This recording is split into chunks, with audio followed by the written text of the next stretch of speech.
So let's get the first one loaded up. Now,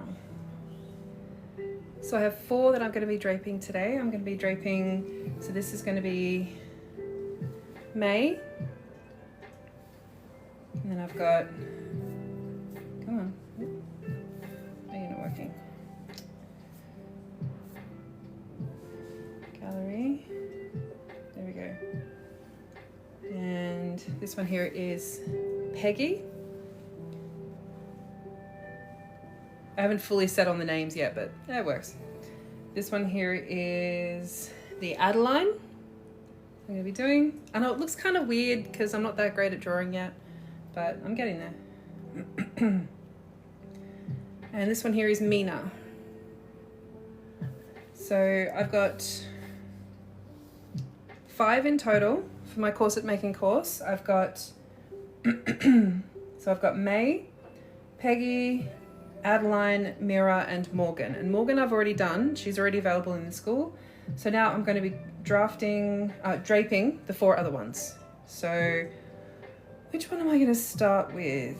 I am going to start with Mina. So this is the one that we're going to be doing now.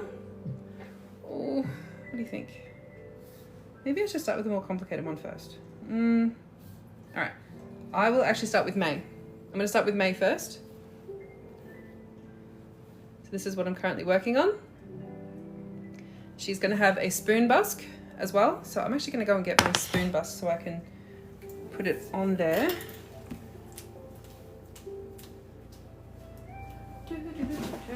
Spoon busk.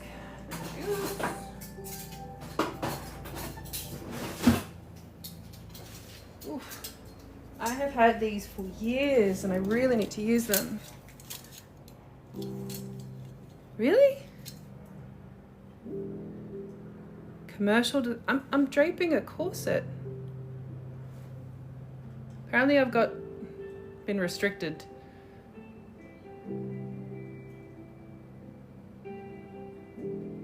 Okay.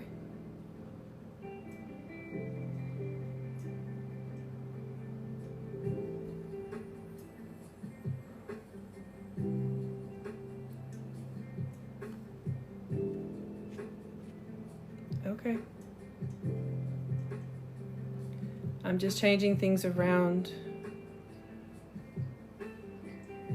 Okay. Apparently TikTok doesn't like me. So I've got spoon busks. Just gonna try and figure out which one I need.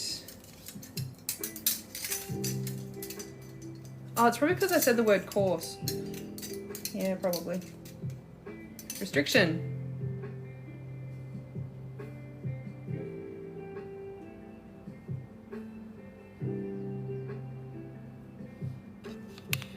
Okay. Okay, so that's okay. Anyway, I'm draping some corsets. Let me know what you think. So it's going to start, I think I might actually use this one. Yeah, because this is a spoon busk. I've got 2. So this one here as well. This is really good for an overbust. So if I have an overbust that I need a spoon busk for, that's this one. And this one here is for an underbust. So you can see the size difference between them. All right, so close. There we go. You can see the size, the length difference, but the bottom section is still the same. So I might give them a good clean up, and because I've had these for like 5 or 6 years now, but I think that's going to be the right one. Yeah, that's going to be the right one. All right, so if that's going to be there to there, I will put pin right there. That shows the top of it, and that shows the bottom of that. And there is the widest part of the spoon busk to there. All right, there we go. From there to there. So I know to do all of that. Hi everyone. Wow, hi everyone. So that's what I'm working on. I'm going to have that one there, and I've got to drape the corset around there. So what I use to drape, so I've padded out my lovely mannequin here. So this is Morgan, my mannequin. I've made her bust a little bit bigger, and I've added some padding onto her hips and onto her butt, like that. So that gives her just a little bit more. I just wanted a little bit more in her butt because she's very much a standard size, but I really wanted her just to have that little bit extra around the hip because the corset that I'm draping at the moment, it's specifically designed to have kind of like a pear shape. So it's going to come up to about here, and then it's going to come to probably about there, or maybe it's supposed to go to like the widest part of the hip, so it's about here. So yeah, so I'm going to be just draping on this side. So this is the left side of the body. I bought this mannequin at, oh, what's it called? Hang on. I actually have it up in my free course. Sorry, I said the word again. It's probably gonna flag me. I got my free sewing essentials in my school, and I've listed out where I put my thing. Let me see if I can find the listing again.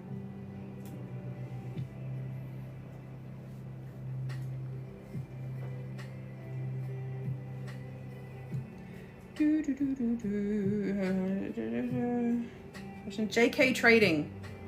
That's where I got it from. So this one is a size 14, and it's got the collapsible shoulders. It's got it's really sturdy. It doesn't stay up very well though, because the mechanism inside of it doesn't hold onto it very well. You're welcome. So yeah, JK Trading. And it got to me really quickly as well. So I am up in Cairns in far north Queensland. Shipping takes a really long time. But it got to me really well, and it was packaged really well. I've had this for, oh gosh, I don't know how many years now. 1, 2, 3, 4, 5, 6, 7, about 7 or 8 years now. And she's still in really good condition. I love it. So I got this one because I wanted a mannequin that has a specific size 14 standard sizing, so that I could drape a lot of my patterns on it. And yeah, she's worked really well. So if I ever wanted any kind of like go on, off you go. Bye, I'll see you soon. If I ever wanted to create a pattern that was exactly a standard size and then grade it up and down, yeah, I wanted to get a mannequin for that. Even though I've got a bunch of like custom mannequins, I'd rather have one like this. She's really good. Pardon me. So, all right, first things first, we need center line, and we need it to be at least probably about 1 centimeter, about 15 mil above where the busk is, to give enough space for stitching. Right there.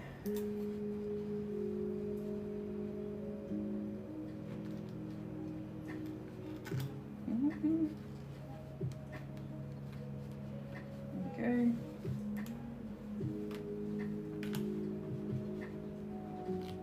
Okay. And now with May,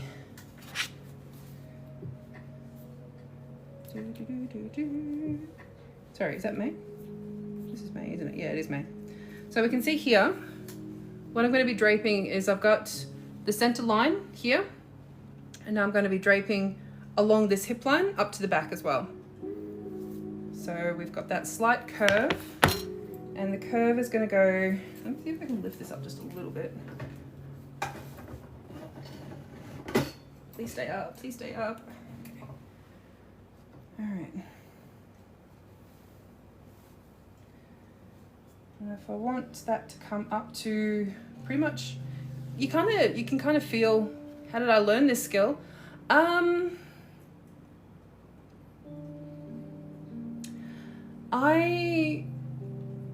understand how I learn best. So I learn best by watching how other people do it. And I'm a very visual person in my mind. So I can visualize sort of the process, and I can visualize how it needs to work. So what I'm doing right now is I'm putting on where all of the seam lines need to be. And so right now, all I'm doing is I'm doing the outline of the entire pattern itself. And then I put all of the seam lines where the seams need to be. And I know where the seam lines need to be because I know how the fabric is going to behave around the body and how much it can curve and where a seam needs to be before it starts buckling the fabric. So this is a lot of trial and error, lots and lots of trial and error.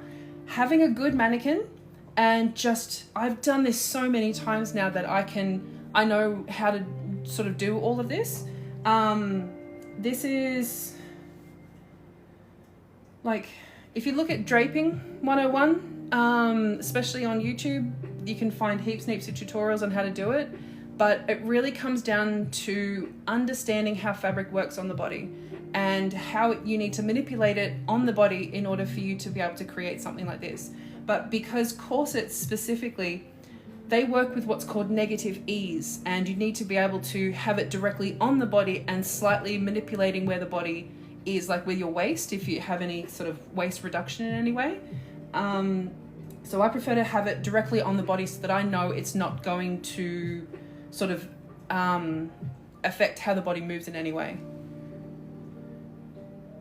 Size fit, it is the same. An oversized fit, I'm talking about corsets. Anyway, okay. So we've got spoon there, like that. I'm going to bring it up to there. I can feel right there. Ooh, that's going to be too much of a curve. There we go. I promise I'll get back to your comments in a minute. If I miss it, I'm so sorry. So you see how that's where the bottom hemline? I haven't in my corset. Yes, I have. Which one is synthetic whalebone? Oh, yeah. I know I do have one or two that is synthetic. I have a mesh corset that I made recently. And I used synthetic whalebone in that one because I wanted it to make it washable. For someone who's plus size. Oh, yeah. Not oversized. Oh, I thought you meant like oversized as in it's too big for the body, working in like positive ease. Yeah, you can make corsets for anyone. Like, I'm considered plus size. I'm going to be making a corset for my sister who is definitely plus size as well. And I'm going to be like showing everybody how you can adjust a corset in order to work with somebody who is considered to be plus size. Yeah, it's the same thing. So I'm draping and like drafting each of these corsets in mind, where I'm trying to make it so that they can be easily adjusted for different sizes. So I've got 3 different people who are going to be like the examples in what I'm creating at the moment. If I say the word, it flags me again. But yeah, this is all for preparation for my course. One of whom is a smaller, she's a much smaller, she's been in a bunch of my videos, and she's my housemate, so I use her for all of my stuff here. So I'm going to be making a corset for her, a corset for myself. I am considered plus size, but I am in the standard size range measurements, whereas my sister, she is also considered plus size, but she has much higher ratio between her bust, her waist, and then her waist and her hips. So I wanted to be able to show everyone how to sort of adjust the pattern to fit different kind of body shapes and sizes. So that's why I'm making quite a few different types of corsets. If anybody's wondering, yes, this is just yarn. Couldn't be bothered to go and get any tape. Hello! I will show you. As soon as I'm finished draping all of this, I'll show you how I put the fabric on here so that I can turn it into an actual pattern. Okay, so we've got... Thank you for the likes. So this is what I'm working on at the moment. So we've got a spoon busk in the front, which is this. I've got one of these. That's going to go right here in the front. And I've put pins here in the front to show exactly where the busk sits. I've got the center front, a centimeter on either side for enough room for stitching. And now I'm just doing this section, which is just the bottom section right here. And you can see right there. So you can see how it goes down a little bit and it follows the curve of the spoon. And now we're going to go up and over the hips. And we're going to go up and over the backside too, because I patted her out. She looks a lot better now. Ow, I just picked myself with the pin. Oh my goodness. I'm ridiculous. So, oh, and I'm bleeding as well. No. Oh, it happens all the time. Okay, so we've got that section here. So coming up. So this is essentially the top of the thigh right here. So this is the bottom section of the tummy, and we're coming up. I have not made a ribbon corset before. I actually really want to, but I have not made one yet. And I'm actually really annoyed about that because I've made so many different kinds of corsets over the years, and ribbon corset has not been one of them. There is some amazing makers out there for ribbon corsets, and that just hasn't been one that I've done yet. I should do one. I should do one day. So let's go over the widest part of the hip. There we go. All right, so if we go with anatomy here, this is the one I did.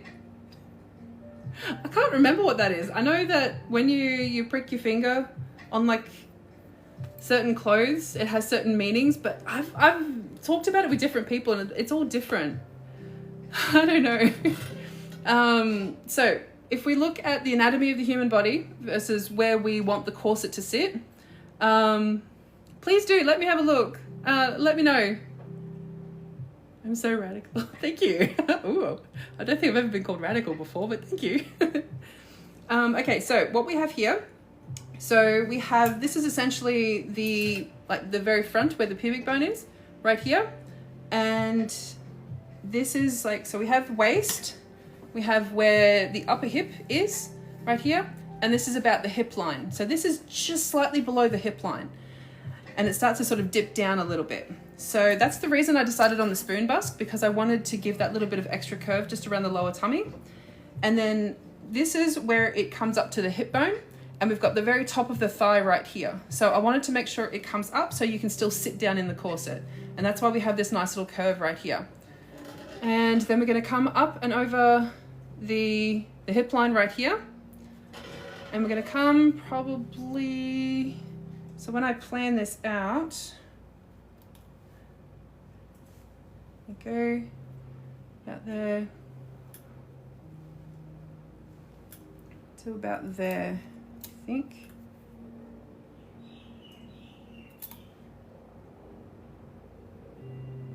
There we go. We have the center back. Put a center back seam in here. Okay. What I might do is I might put a little cheeky little curve just down here at the base. So where is that? There is that. Right there. Put a little.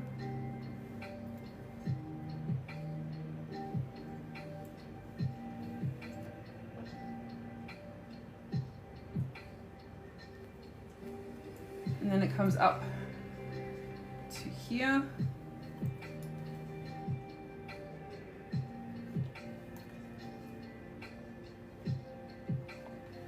Like that. And then I'm going to bring it up to about there. There we go. So this is just the outline we've got here. So the outline of this corset, there we go. You can see how the bottom section is going to curve. Oops. So we have the bottom section here, and then it's going to come up, and we've got little bit right there. Actually, I think I might bring that out just right to there, I think. I want it to curve just a little bit more, so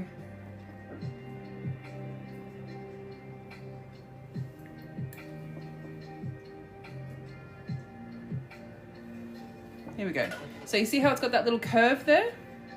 I don't want it to be like a completely straight. I just want that to be a nice little curve right there. So is that definitely the center back? Yep. So, and then we have, this is where the lacing line is going to be, right there. There we go, so we've got just that little curve right there. And now we've got to do up and underneath the armpit. So, because we need this to come up underneath the bust here, probably shouldn't go that high in the back, eh? Probably should only take it to about here, because this is the bust line right across here, so that takes it directly across to the bust line. So if we wanted to go up and under the underbust to about here, we're going to have to bring this over to there. So let's adjust this, shall we?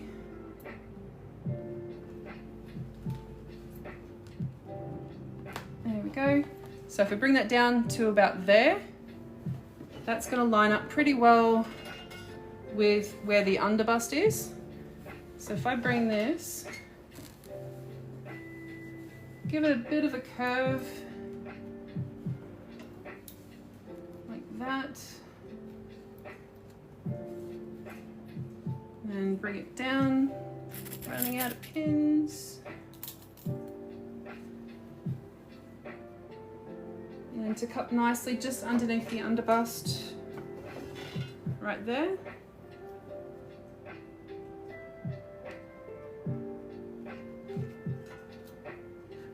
There goes the pin.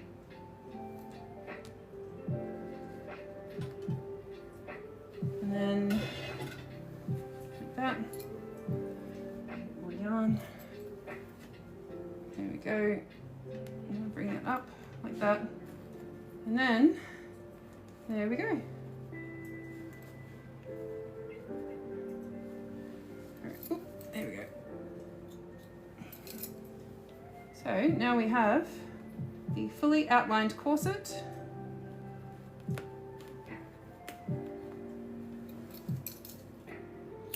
There we go. So this is what the outline of the corset is going to be. I might actually fix this up, just have it so that it's a little bit more like that. Instead of it being like a really sharp point right there, I'm just going to have it be like a nice little curve right there. There we go. So that's essentially going to be the outline of what the corset is going to look like. There we go. And if anybody's wondering, no, I'm not using any fancy tools for this. This is just a ball of yarn. I'm just pinning it in place. All right. Now for this one. So if we can see how we plan out where all of the seam lines are going to be now. So we need to figure out how many panels we really need this to be. So I've got one side of the spoon bust is going to go right here. There we go. So if we see like that, I need at least enough space to go and like right there. So pretty much right along there. So we have enough space for the spoon busk and for a boning channel just along the seam line right here. Okay. There we go. If anybody's comments are not coming through, I'm not sure. I tried to make it so that everyone's comments could come through this time properly, but I'm not sure what's happening here, sorry. So we have the spoon busk right here. So we're gonna need enough space for this, plus another bone that's gonna go in probably right in that seam allowance. And that means that this seam is going to have to be, say, let's put 2 fingers here, like that. Where are we thinking? I'm thinking probably where this pin is right here. Start it off about here, and then maybe bring it down to about here, I think. Yeah, about there. So let's just put this pin right there, and I'll go from that pin right there. Where is it? There it is.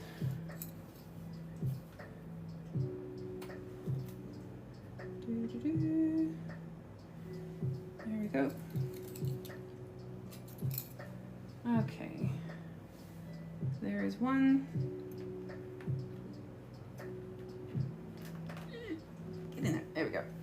And then we're going to bring it down so it sits here on the waist.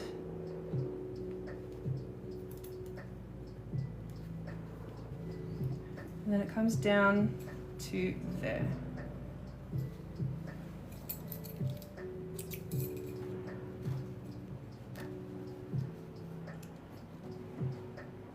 There we go.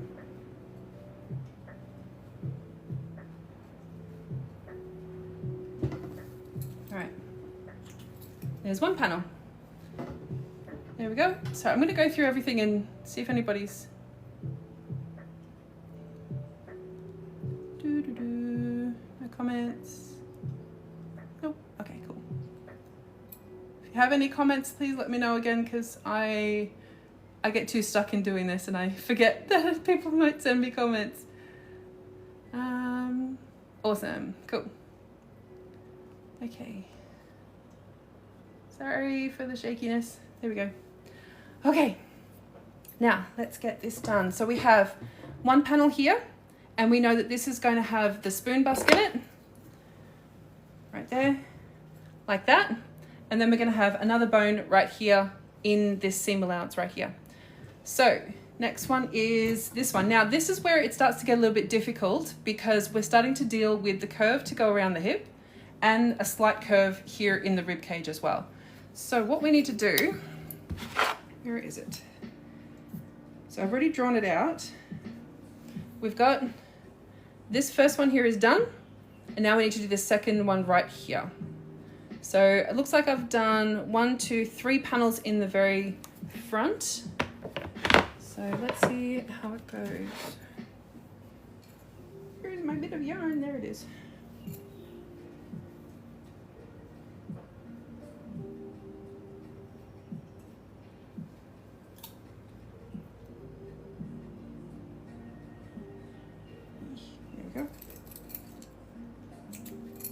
Okay, so let's put this next one. I'm not gonna have it there. I'm thinking maybe right at the very base of where the bust line is. So maybe about there. Yeah, right there. Oop, let's go that way. There we go. So what do we think?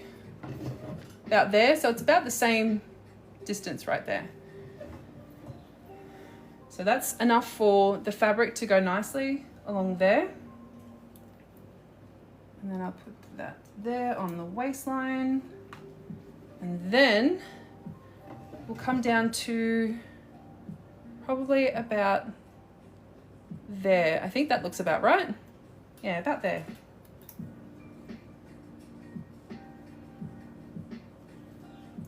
There we go.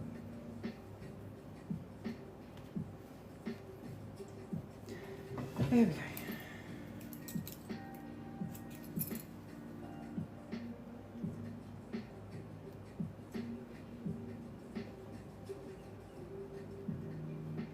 go.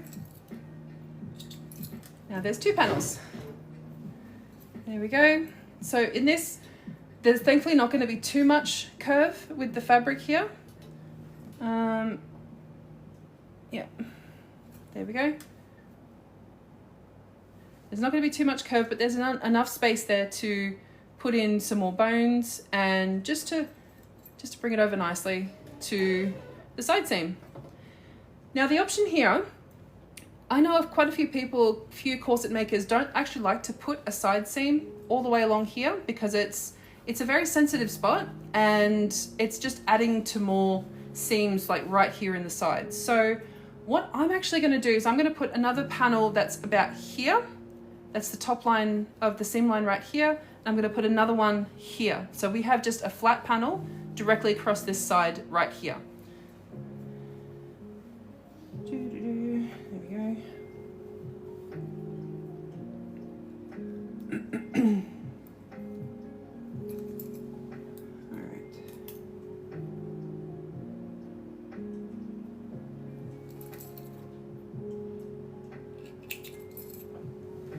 Okay, so here is the side seam, so I'm going to put it right here,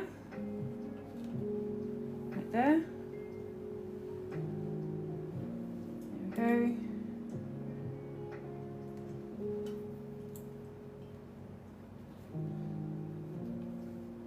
And this one is going to go trapped in there, and then bring it down to here.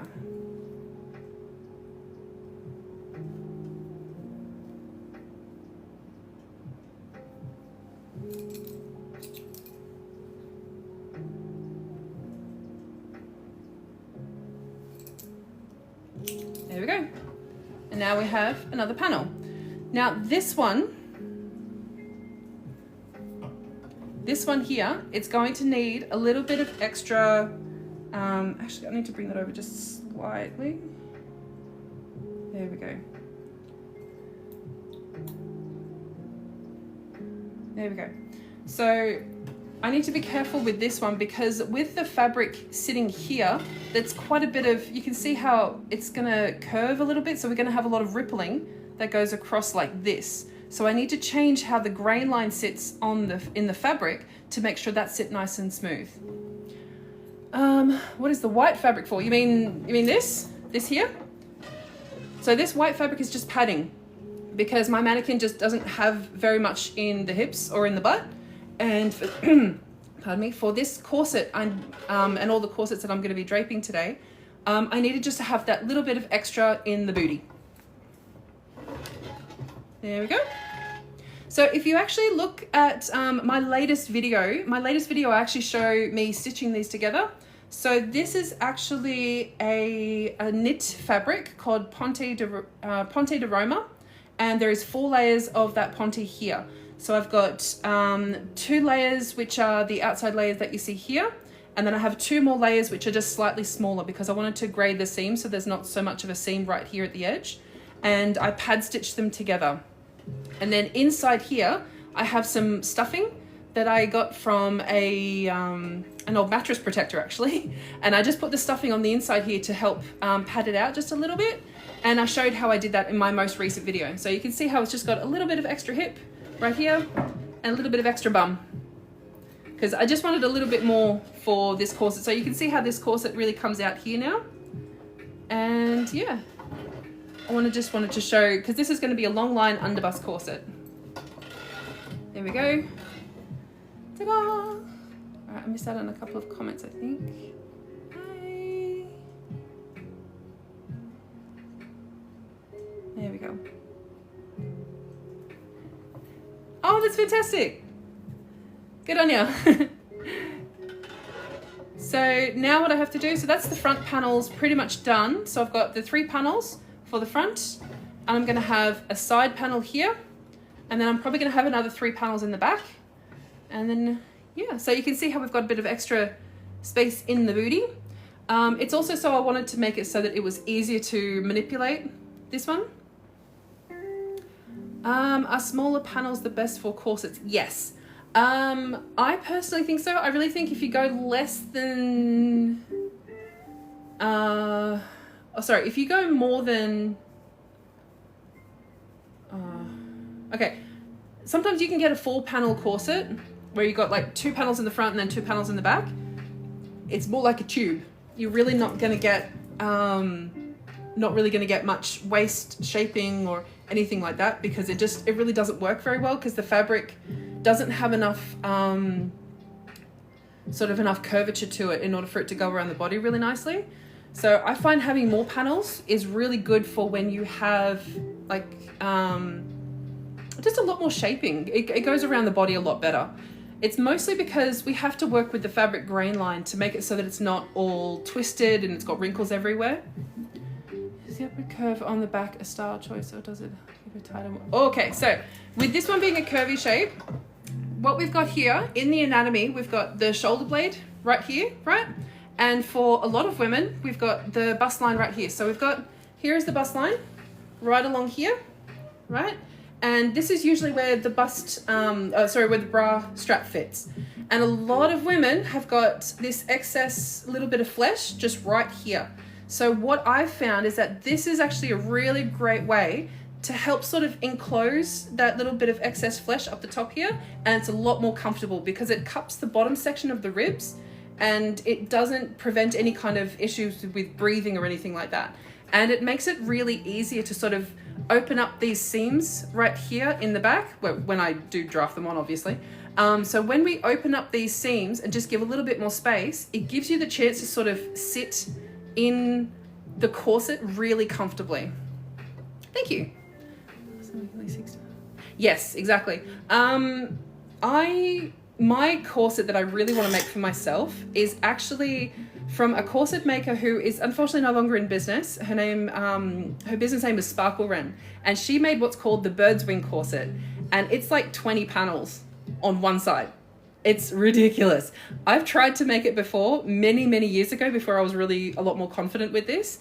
And I was looking at it recently when I was doing the research to put everything together again. And I'm like, should I make another bird's wing corset? I really want to. I really want to, but there's a lot. There's a lot to it. There's a lot, but it will be worth it because I really want to make it for myself. And yeah. How do I see the boning? So the boning for this one, I am going to be showing multiple ways of putting boning channels into corsets. For this particular one, how do I sew the bonings? Oh yeah, I'll be showing everyone in the course because I'm going to show multiple ways. So we have, that's how much space I've got for the boning right here. And I don't do a one specific way to put boning into a corset because it really depends on what the corset needs. If I've got a huge amount of space to work with boning channels, sometimes I will do a mixture of putting in a boning channel in the seam allowance and then stitching it down. There's multiple ways of doing that. Sometimes I'll put a bone in the center of a panel as well. And I'll do that using a piece of what's it called, cotton tape or like twill tape. I'll use that as like another boning channel. Where did I get my dress form? This is from JK Trading. Got this about 7 or 8 years ago, I think. It's pretty good. It still has its issues, but who doesn't these days? All right, let's put this one here in. So we've got this next panel right here. We've got, this is the side seam right here. And we've got, this is the seam allowance for this panel right here. And now I'm just gonna do another one right here and probably come to right there, I think. That's gonna be a good spot for it. So about there. Ah, I'm out of pins. How do I keep running out of pins? Okay.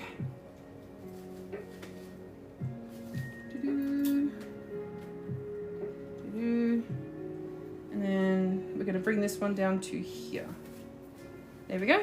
What do we think? About there? So that'll cup nicely.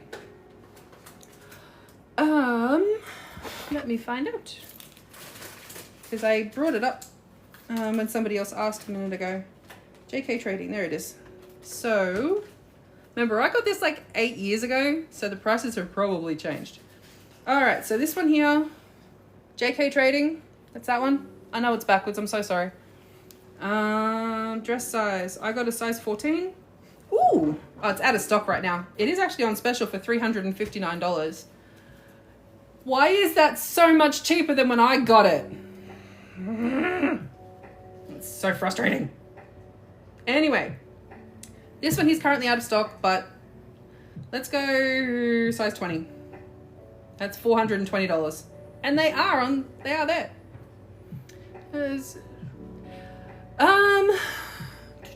Remember, I paid also like $150 in shipping because I live far north Queensland and shipping is expensive here. It's like really, really expensive. Oh, thank you. Oh, they're so pretty. Look at those lights. Thank you so much.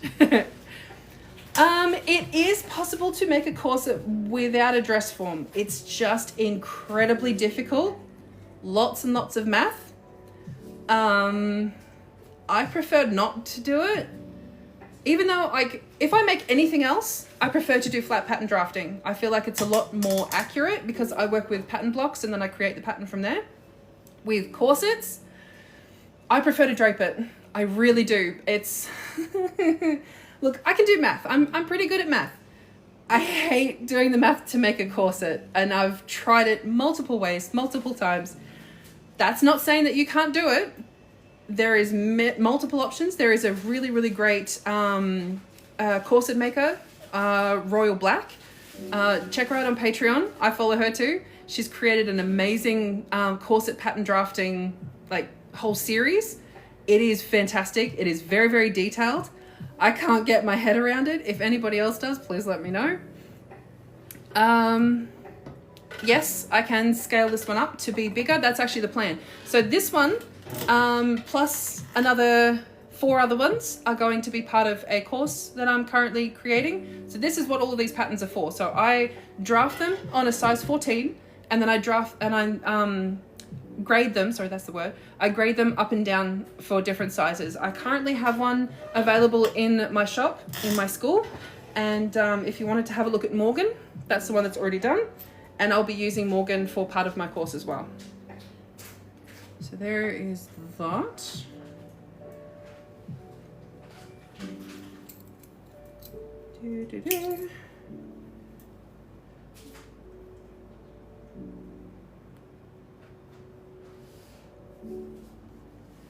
Ooh, so much talking.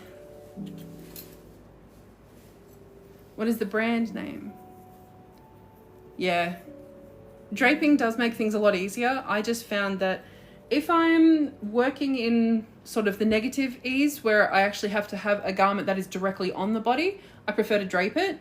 If I've got a garment that is very structured, but it's like a loose garment, kind of like a shirt or a dress or something, I prefer to do flat pattern drafting. But if I have a garment, fine then.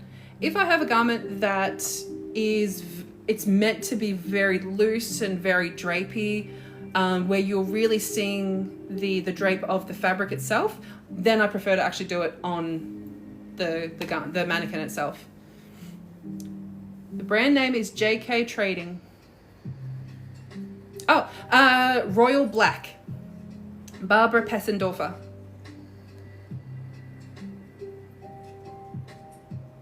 Yeah. So I think she's in Vienna.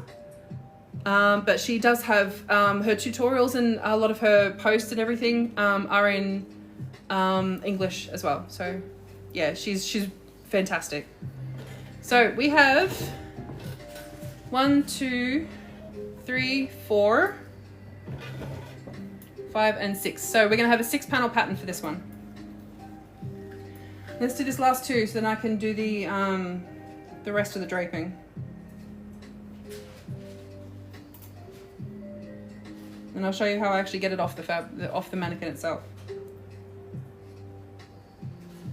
All right, so now we need one right at the very top here. Because that's where, if there's going to be a section where it goes up much higher, then we need a bone at the highest point to try and keep that curve so that it doesn't like roll down or anything. So we need a seam to be right here. It can be adjusted to a different size. I did have one of those. It broke within like 2 weeks and it was held together by a shoelace for like another 5 or 6 years. Yeah, they're really good. I had that one padded out with like one of my bras and it was perfect for me. It was great. Yeah, they break really easily, I found. Definitely not one of my favorites. But they can be very useful if you found a good quality one. All right. There we go. Bring it down to there.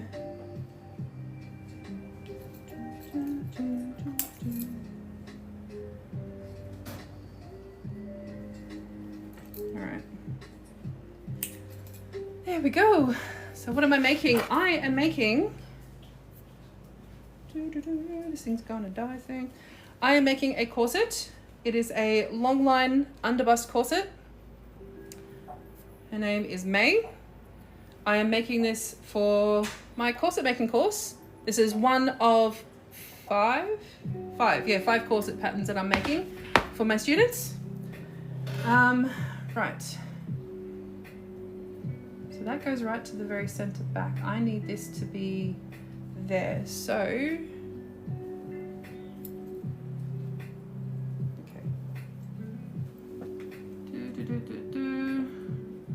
I need a 5 centimeter lacing gap right there. I don't think nothing's accurate, but it's close enough. All right, so that's where the lacing gap is going to be.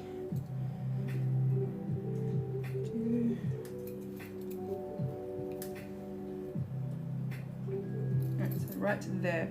So that's where that lacing gap needs to be.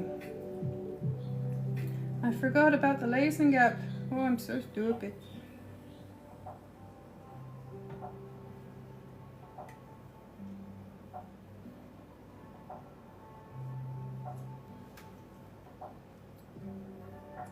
There we go.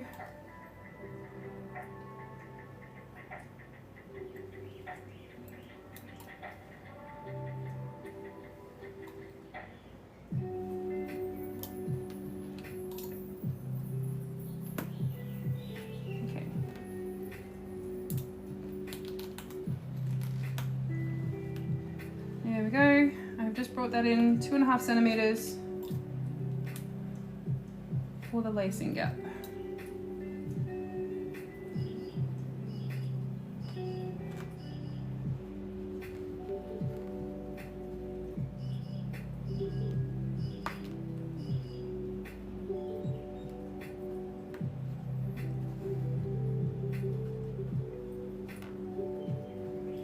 All right.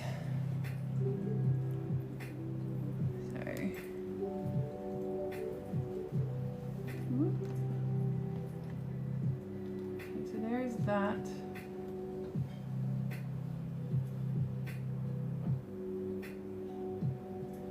There we go. And bring that one in. There we go. All right. So now I had to bring this in 2.5 centimeters because we have a lacing gap in the back here. So we need a space for it to be slightly adjustable, but also so the laces can go on either side. And yeah, so we can actually lace the thing up. That is our corset pattern. Ta-da! There we go. We have a corset pattern. Ta-da! So this is May. We have spoon basket in the front, right there, like that. And we're going to have a boning channel on each seam and then possibly on the center of each panel as well. Possibly, I don't know yet. Still trying to decide that. Now I need to prep the fabric I'm going to use to get this off of here. Ta-da! All right, of which we need this. Okay. Yay! Oh my goodness, I don't know how these things work. Do you use Rigoline or not fan? Oh, no. So sorry about that, everyone. I'm moving you over to here so I can prep some fabric. There we go. In this kind of corsets, no, I don't use Rigoline. Rigoline I use for, pardon me, integrated corsetry, or like if you need to use boning inside of a dress or something. I prefer to use Rigoline for those. I used one recently for altering a wedding dress because I had to add in a full like structure on the inside of the bodice, and with that one I used corset mesh and I stitched Rigoline directly onto the mesh itself. But for this one I'll actually be using steels. I do prefer to use steels.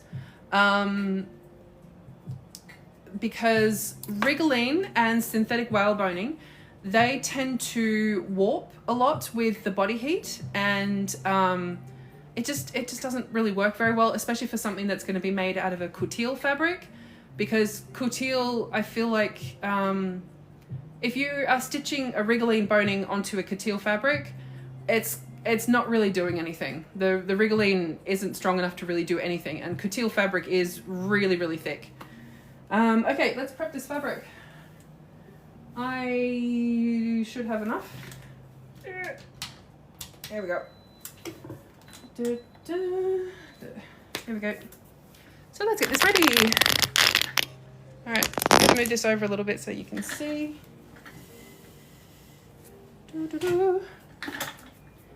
And today's fabric is just some simple white cotton fabric. What is this stuff? It's like homespun or something. Pretty sure this is just white homespun. It's kind of like the quilting fabric. You're welcome. Anytime. So, yeah, this is just typical white, kind of like quilting fabric. See, it's not very thick, but it's just a plain weave. So it's just got the fibers going straight up and down and then across. All right.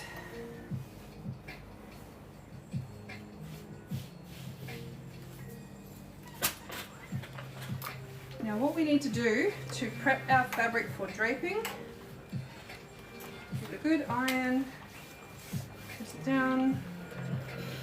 Now,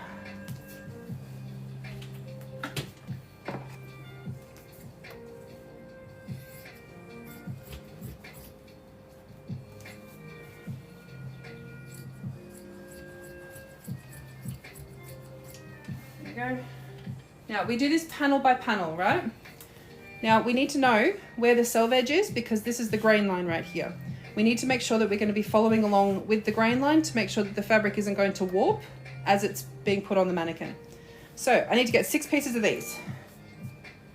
There's one.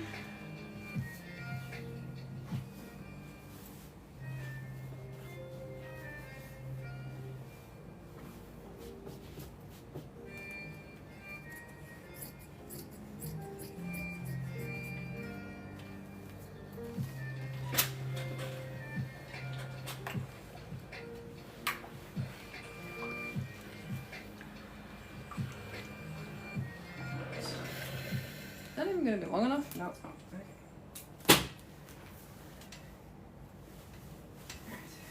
Okay. Alright, there we go.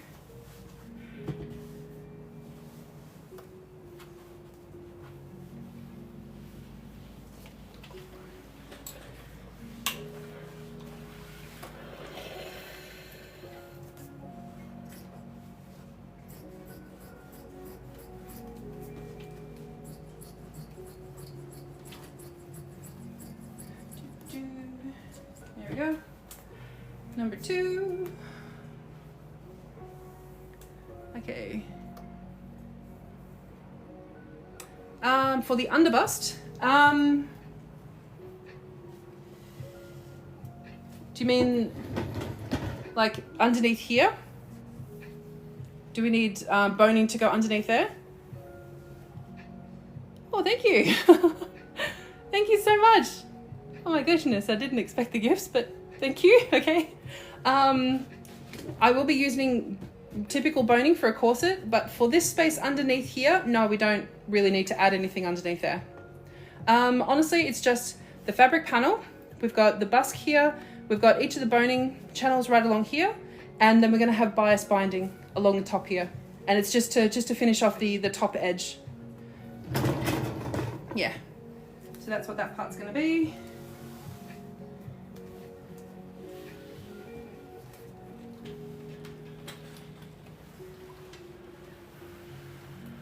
So before we do any kind of draping, we need to do the prep for all the fabrics to make sure that it's going to work properly for the pattern.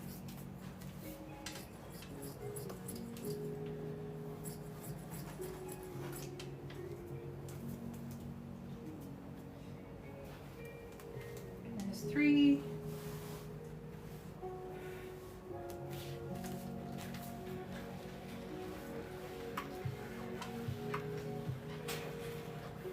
Running out of steam on this thing.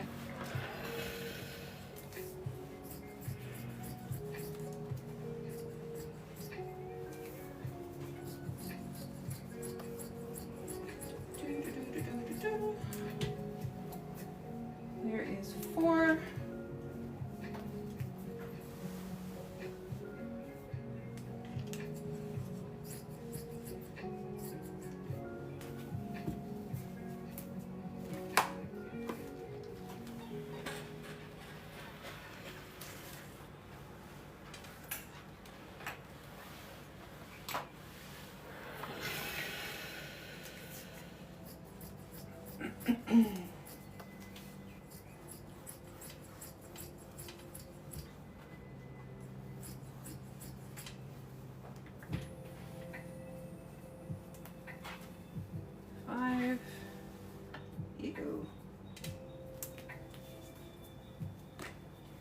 Got some dust from my floor. Oh my goodness, it's rather dusty down there. I haven't vacuumed in a while. There we go. All better. Okay.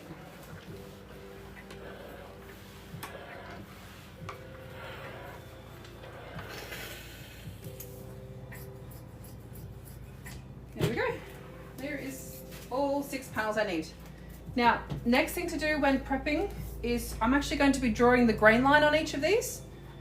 So that way we can see how the fabric needs to be twisted as we're draping. So 1, 2, 5.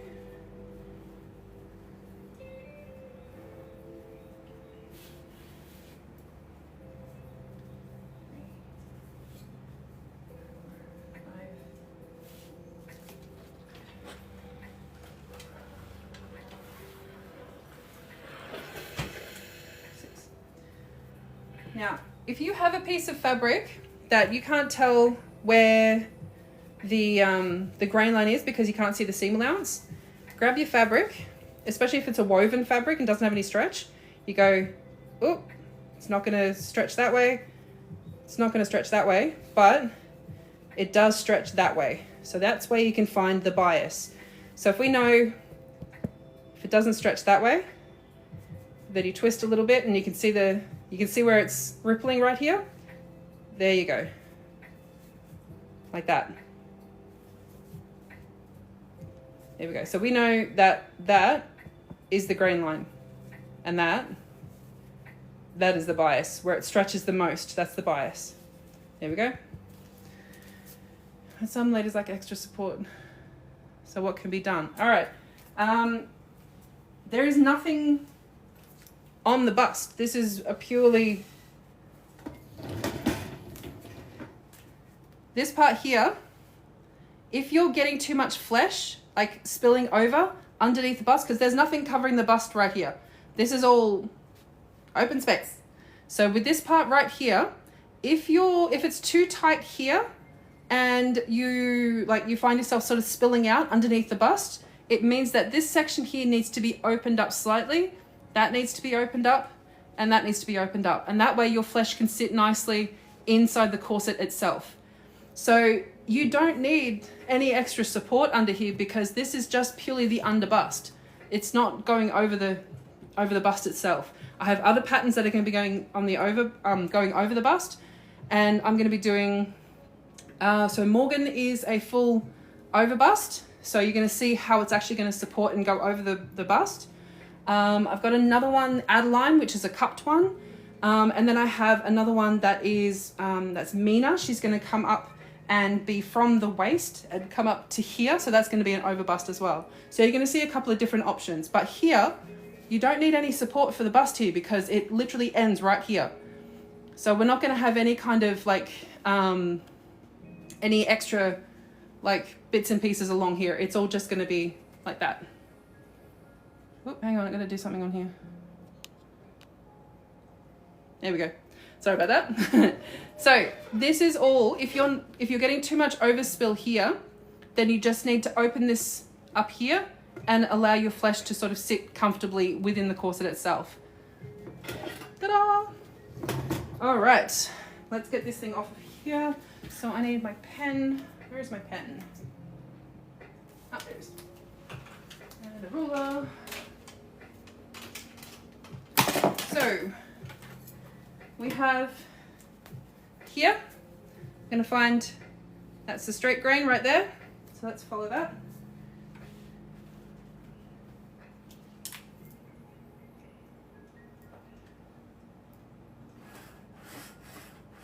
There we go. There's one pan. So that's just the straight grain along there. It's also good because I can see the fibers in the fabric itself as well. And I'll just follow along with that. Oops.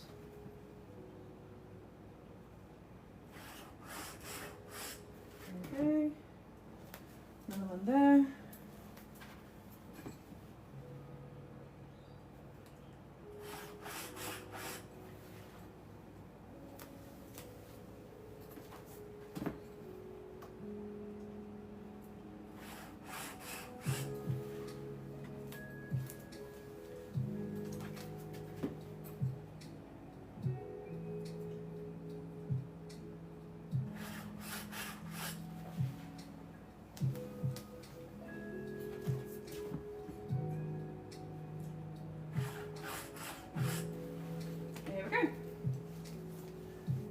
Those, and that is in permanent pen, not the friction pens that disappear with heat. You need to keep that one permanent. All right, let's get this off of here. So, sorry, I gotta move the camera again. All right, there we go. That's better. Where's my stool? Oh, there it is. Okay. Whew. It is warm in here. All right, there we go. Ta-da. You're welcome. There is no such thing as stupid questions. Keep on asking. If you don't know, ask. It's awesome. All right, so this is why I use white with dark colored yarn, because I need to be able to go like this and still be able to see the yarn just underneath there. Okay, so I have been a dressmaker for 3 different fashion designers. I've made 4, 5 runway shows, I think. I have a couple of videos on them. They're fairly well back. So I've done the dressmaking and the pattern making for probably 4 or 5 different collections.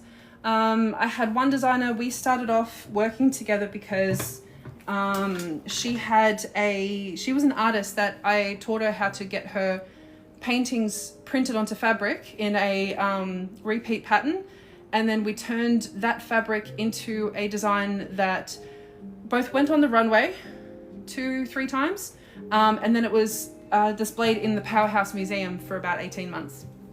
So, and then I made 2 more of her collections. I made another collection for a designer that was on the runway with, I think it's Emerging Designers, I think they're called, in Milan. So I worked with her to make a couple of designs for her collection in there. I made another collection for a local designer here in Cairns. I don't think she's designing at the moment. She's just had a baby. So yeah, yes, I have done quite a few collections, and it's the reason I had to stop working for quite a while, because I burnt myself out really badly, because I was doing everything. I was getting simple sketches, and then I would do everything from there, from all of the pattern making, the drafting, sourcing all of the fabrics, getting all of the bits and pieces together. I was making everything, including suits and dresses and all these kinds of things. I haven't really done a collection with corsets yet, so that's going to be my thing. Thank you. It is a lot of work. It is a lot of work, and I really need a team of people, but there's just not enough money in it. So trying to actually make it work, that's the next part. What do I like making the least?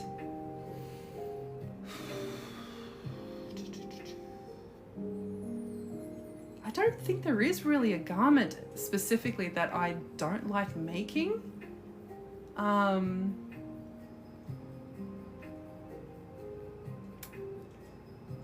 Because I feel like everything's got its own uniqueness to it, but like, I can't say that,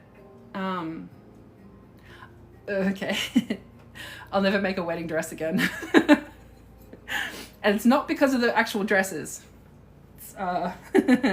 Yeah, I'll never work with, I say that now. I said this to myself years ago that I'd never be a sewing teacher, and here I am. Yeah.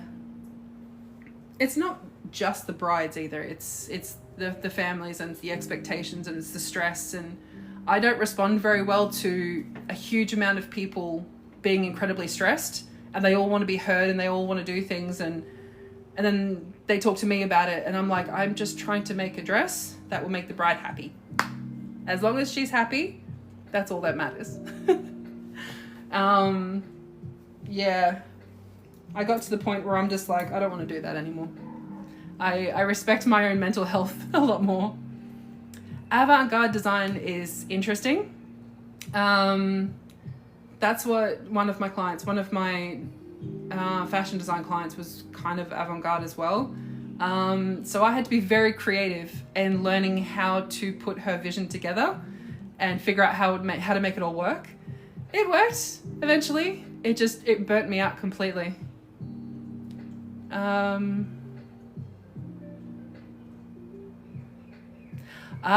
Least favorite sewing task. So that is actually the technique that I use that has kept me sewing for such a long time. When I say I have been sewing since I was 9 years old, right? And I have made a lot of things. I was taught by my family, and I was taught by my mentors, and working with a lot of people in the industry. I've been sewing for a very long time, and I am 37 now. So I've been sewing for a very long time.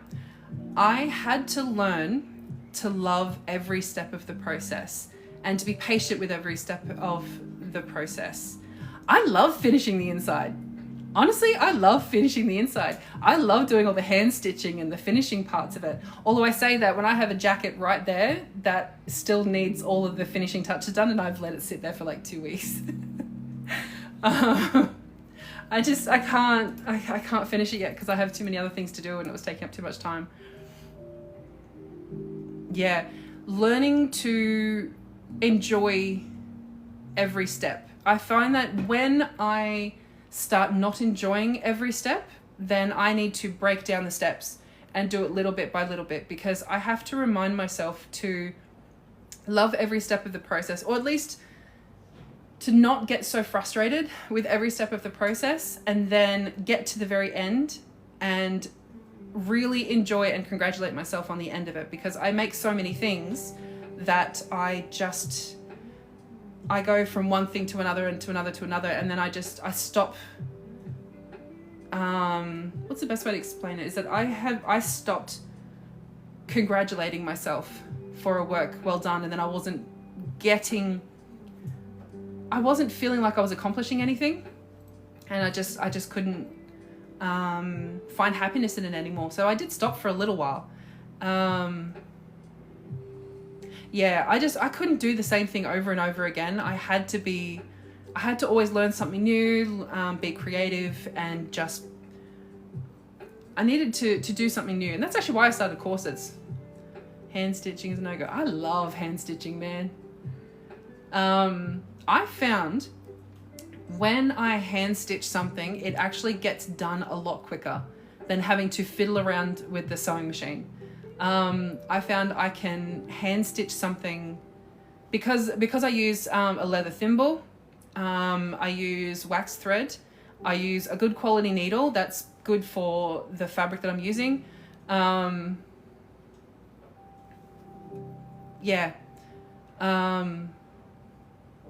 It's learning the little tips and tricks to make life a lot easier for yourself. So if you want to do anything, find a way to make it easy, find a way to make it fun. I should know how to sew as well, not just draw them. Yes, I absolutely agree. To be a designer, you need to know how clothes are made. You can draw anything you want, but it only works on the drawing and in concept. If it doesn't work in real life, then you're going to have to find something else, because you should know how fabric can be manipulated, how fabric can be used on the body. A lot of times, a lot of people will say you just got to be creative, you just have to be imaginative. Those are the kind of people that have not actually learned how to be creative or imaginative with fabric, because there is always going to be some kind of limitation. I love hand sewing as well.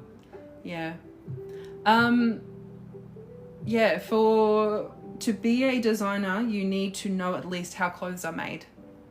And not just the basics, but also how to manipulate clothing and manipulate fabric into all these different kinds of things, and how you can do it. That way, if you are talking to somebody else who's going to be making it, you have at least the technical know-how, the terminology, if you are working with somebody who is a much more experienced dressmaker, seamstress, whatever, and they're able to go, okay, I can see your vision, and this is how we can actually make it work. So you need to have that experience, at least know how clothing is made before you can actually becoming a designer. Which is why a lot of people do say, go to fashion design school in order for you to learn how to be a designer, because there you learn how clothes are actually made. Oh, really? I did not know that they outsourced. Just joined a few minutes ago. Do you have tips for starting to learn that on your own? This is corset making. I'm draping this corset. So what I'm actually doing at the moment is I am draping 4 different corset patterns, because I'm actually teaching this. I'm teaching corset making. So I'm a sewing teacher. I have an online sewing school. Click all the buttons and you'll see where I'm coming from. This is me drafting one of the patterns that I'll be teaching people how to make in my course. So that is the plan. I got rather distracted. Everyone's asking me questions, which I don't mind. I love it. Thank you. Move my stool. There we go. Yeah. All right. So let me show you so we've just draped all of this. So we've got a padded mannequin right here. We have an underbust corset. I use this yarn to just draw the outline of it. And now I've just put in all of the seam lines along here, and I explained how all of that works. I had to learn how to sew. It was funny and painful to watch. Oh my goodness. They were learning to sew on Project Run. I thought the people that are on, I didn't really watch much of it. I've seen like little snippets here and there. Never asked for a discount. It's a tedious job. Yes. When I watched Project Runway, like I got so frustrated with it, because I was like, they're very crafty. They're very, they've got that unique talent needed to create something. But they didn't have the technical know-how of how to actually put it all together. So, I got really frustrated with it. Yeah. Anyway, so let me show you how I take the outline and I actually create a pattern from it. So what I've done is that I've prepared pieces of fabric that is just white cotton, and we have the grain line along here. Now what I'm going to do is I'm just going to pin this up here. So we have the grain line pretty much going along with the center front, right there. And that's why I used dark colored yarn and light colored fabric so that I can see the difference. There we go. Like so. Now there we go. Oop, don't cut the bust cup, please. All right. Stay. All right, so now we can see that's there.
Okay, here we go. So,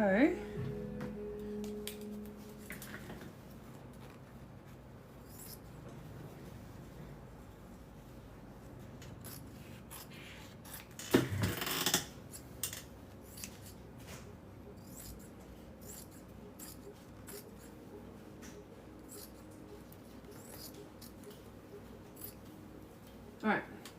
So can you see here how we've got the white fabric and you can see the outline right here? And now what I'm going to do is I've got permanent pen. We don't use the friction markers for these. Got this one here and I'll be just drawing it on and outlining it. So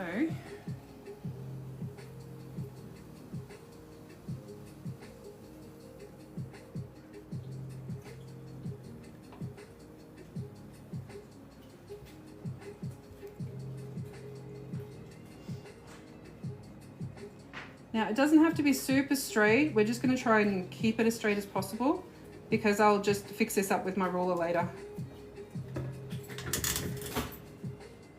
Oh, okay. Lift it up. Thank you.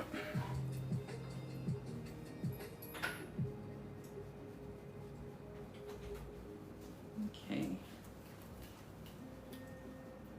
It's not the neatest thing, but I'm doing my best. I'm doing my best. Oh, thank you. Oh, thank you so much, guys. You don't have to send me anything, just appreciate you being here. Thank you. So we have the center front line along here.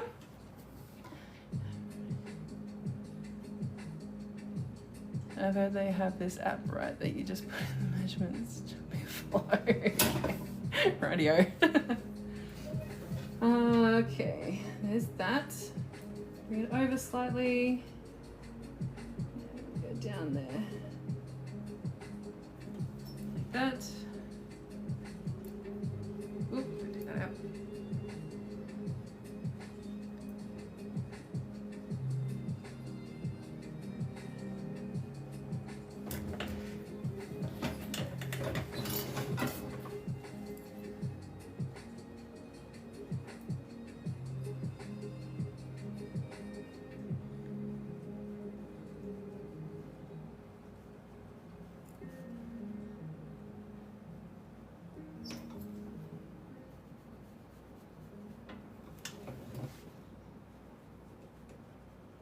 Here we go. Panel number 1. Ta-da! System will make the pattern. All right, so you're talking about there's Tailor Nova, they do that. Chloe, you can kind of do it, but unless they've got the algorithms to make specific types of clothing. There's another one around that I remember hearing about, but they've only got very specific types of clothing. And yeah, they're okay if that's what you want to make, but I do custom stuff. I'm going to take you to make this dress. This is not a dress, this is a corset. Hi. This corset has already taken, I have no idea how long this live has gone for. No idea. I don't even know what time it is. It's 2:45. Okay, so to make it really depends on how I want to make it and what kind of fabric I want to make it out of and the construction technique, and yeah, it's never a simple answer with me. Come on. All right, so this is panel 1. We always got to label it. And then right there is the top of the busk. There is the bottom of the busk. And there is the side of the spoon busk. So I'm putting little markers on here as to where each of the different pieces are on here. It really depends on your own specific needs, honestly. Some people prefer to do it this way.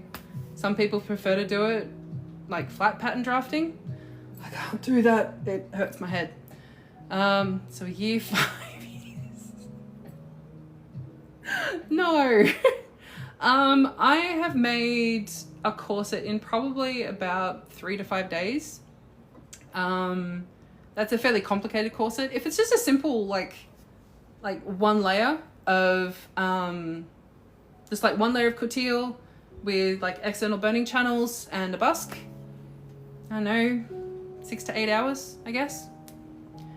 We're gonna get a pattern for a dress.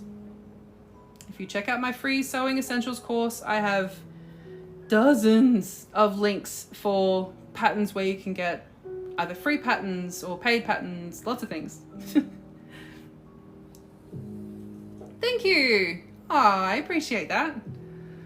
I have only just relaunched my school, which is in a completely new platform. So I'm finally able to put everything in there that I wanted. So yeah, hang on. How do I have the patience to do this? I am just naturally, like, I hate to say that I'm just a naturally pretty patient person. I'm pretty laid back. Could be in part to do with just being an Aussie. It's also, I'm just a patient person. And I learned that this is my happy place. My brain kind of goes like nice and quiet when I'm sewing or I'm doing pattern drafting, and I just do it. I love it. This is my stress relief. I love doing this stuff. I mean, I think months I'm a good procrastinator. Yeah, I can do that sometimes too. Hi.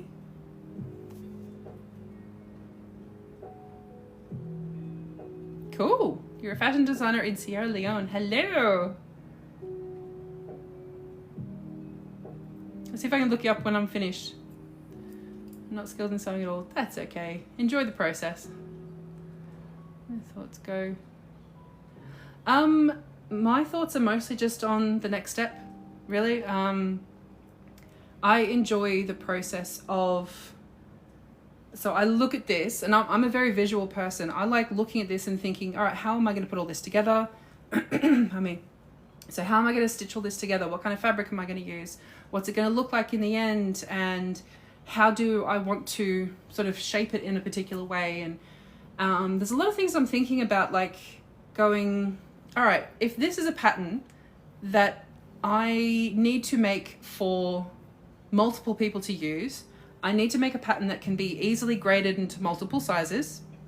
I need it to be as adjustable as possible, which is why in my school, I've got in my, there's a little shop section where I've got the Morgan overbust corset, which is actually made off of this mannequin, but without the padding and stuff in it. For that one, I made it with, I think it's like 8 pattern pieces on just one side. And I wanted to make it so that it was as adjustable as possible so you can really customize it. So that's the thing. It's just step after step after step. I find it really easy for me to just be able to do all that stuff because it just makes me happy. I like doing it. It's fun. Yay! So a lot of people find this really stressful, but I've been doing it for so long now that I have a lot of tools in my mental toolbox so that I know all these different things that I can do to make it work, really, or to make it really customized or things like that. Obviously, I'm not saying that I am the best at this. I'm definitely not. There are some amazing corset designers out there. And the one thing, I think, okay, here is the one tip that I've found that made me comfortable in my own sewing practice. There's always going to be somebody better than you. Always. There's always going to be somebody better than you. So I learned that the only person I can ever compare myself against is the person that I used to be and what I used to make. And I have a great big pile of corsets up there on my shelf over there. And I look at some of those and I go, why? Why did I do that? It's horrible. But I learned something out of it. Yes, we definitely seam rip. Seam rippers is my best friend. Okay. With my studies, I started sewing when I was 9. So I'm in a very unique position to have family that were in this industry. And I have been sewing since I was very, very young.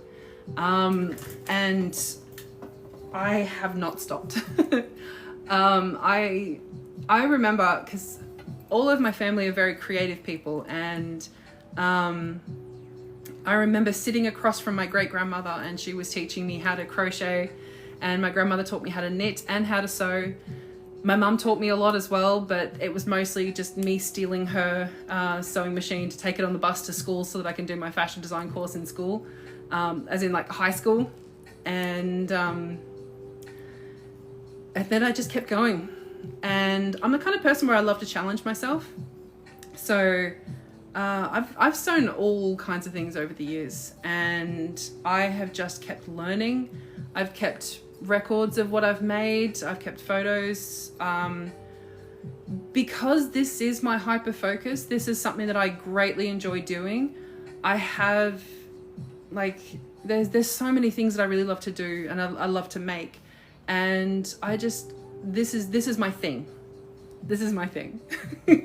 So I easily remember it. I can easily do it because this is just something that I can do. Kind of, yeah, pretty much. Whereas something like, there's something that my son can do really easily. I've got a 16-year-old. And there are certain things that he does that I'm just like, I don't know how you do that, mate. Like, he can use the computer, and he does gaming, and he does like multiple things all at once. And I'm like, that hurts my brain. I have no idea what you're doing. And he's awesome at that stuff. So I'm just like, nope, you do that, mate. You're good at that. He tries to teach me, but my son cannot make a corset. No, he cannot sew a straight seam. He has not been interested in this at all, and that's perfectly fine. I just make all of his clothes. Not all of them, but I do make quite a few. My industrial machine. I'll show you my industrial machine. That one right there. That is my industrial sewing machine. She's a Juki. Thank you, Kiki. That is my Juki 9000B. She is my absolute darling. Whoop. Ah, sorry, I'm sorry. I'm trying to get my phone back on its thing. Yeah. All right, so we need to get back to this. All right, panel 1 is up. I have drawn where everything is, and we have the last thing to put on, which is the waistline. There we go. So that is the waistline. Now, I'm going to trim it up a little bit. Now, it is a modern jigsaw. Yeah. Seam allowances. So I don't put the seam allowance on this. So what I do is that I take this off, like each panel piece off, and I put it down onto a piece of paper, my pattern drafting paper, and then I make sure that all of the seams are the same length, and I grade everything to make sure that, sorry, not grade, I make sure that all of these seam lines are going to match perfectly, and I just, like, I make them like a lot more straighter than what's on here, because this is a bit of a mess at the moment. Once I have the pattern looking nice on the paper, then I add seam allowance to it. But with corsets, I tend to not put a seam allowance on the very top or on the very bottom, because these are actually bound by bias binding, and it doesn't need to have a seam allowance at the bottom. We just need this to be the exact bottom of the corset itself. There is a 1 centimeter difference between the bottom of the bust here and then the top of here. There's actually about 15 mil here, and then that's going to be enough space for the bias binding. Where do I stay? I'm in Australia.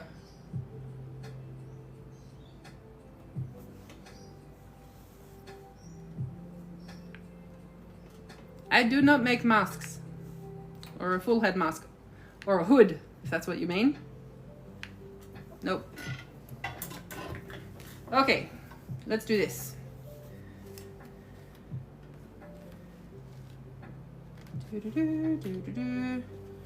So we have the waistline there. We have this.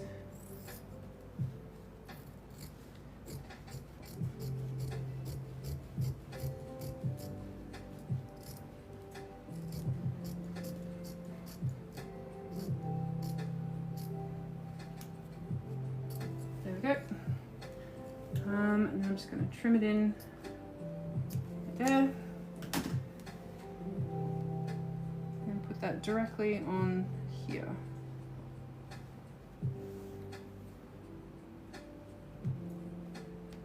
Ow.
There we go.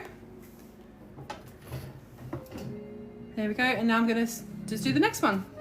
Now, the reason I did it like this, sorry, don't do that. Now, there we go. Oh, you're welcome.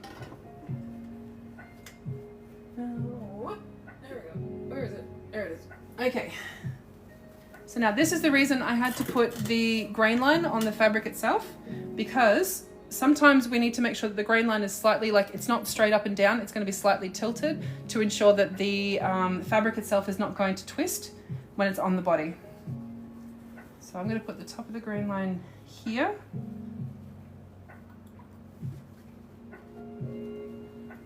Like that. And then I'm going to see how the grain line is. I'm going to bring this over just very, very slightly. So that would be straight up and down like that. But I'm going to bring this over to be like there. There we go. Bring it in at the waist. And then bring it up there.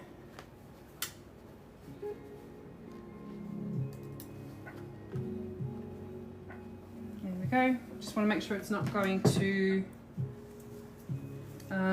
twist at all.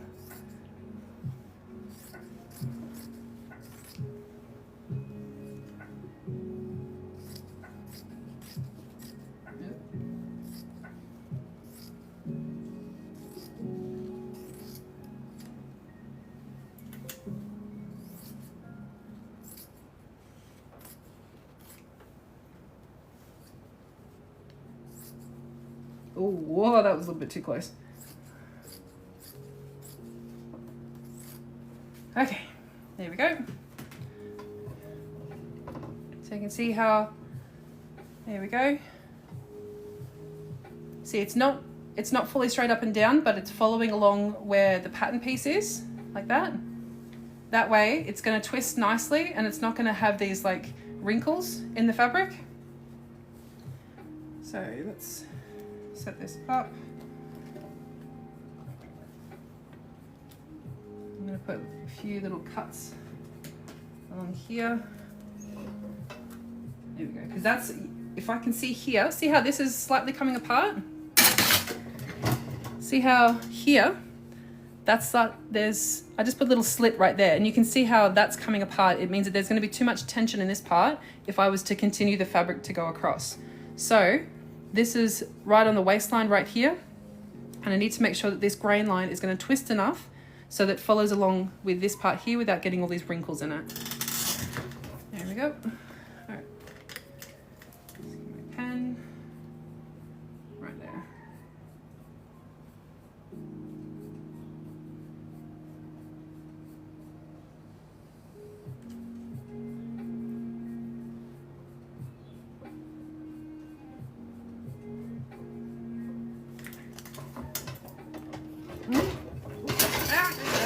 There we go. Oh, I'm dropping everything. Oh my goodness. I'm a mess. Okay, this is where the curve is. So let's match this up. There we go.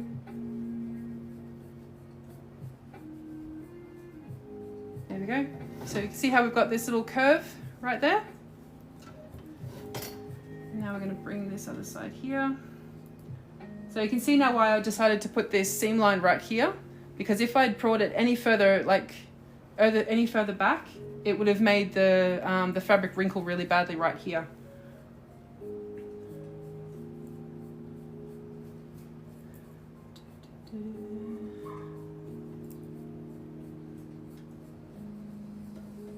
And this is why having multiple panels in a corset is a really good idea.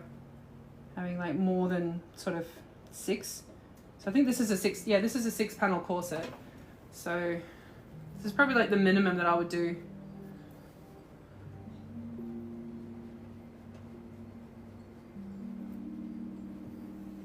All right, now we're going right underneath the bust here.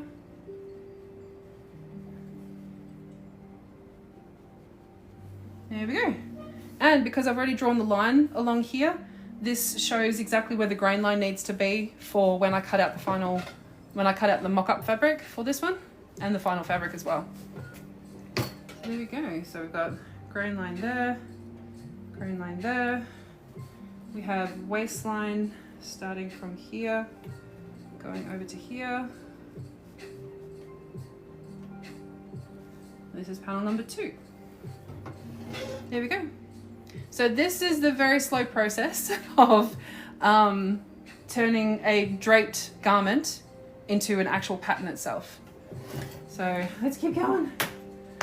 There's a lot to this.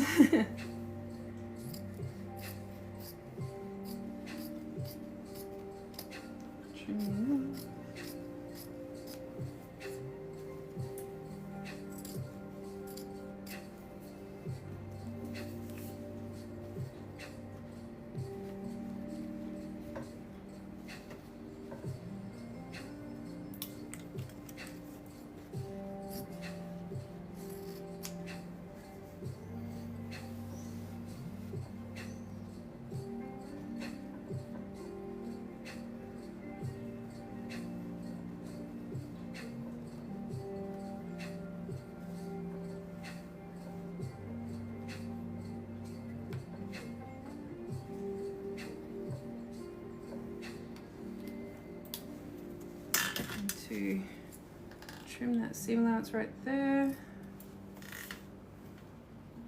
There we go, that's much better.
There we go.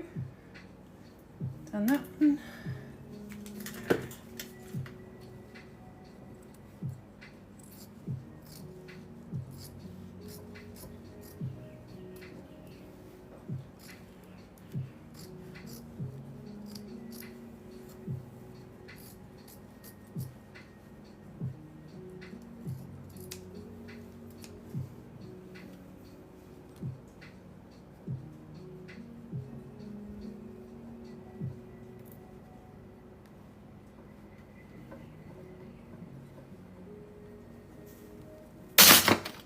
Sorry.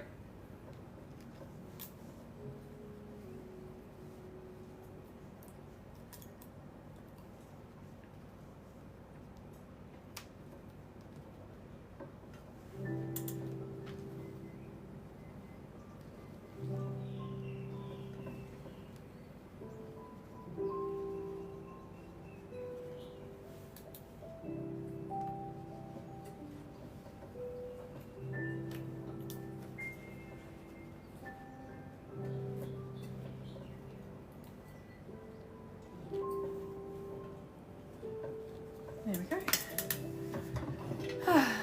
2 panels done. There we go. You see how that's just wrinkling from the pins that are underneath, but there we go. Now to do over here. I need a drink. 3 o'clock, yeah. All right. Now with this one here, I'm gonna do the exact same thing.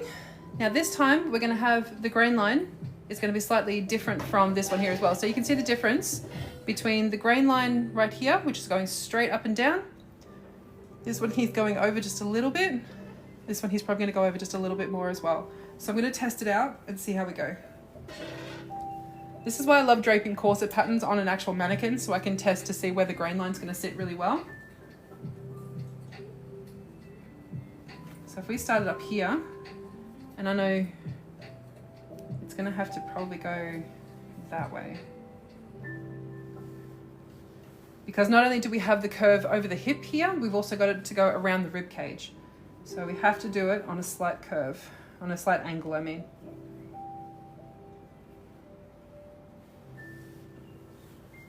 There we go.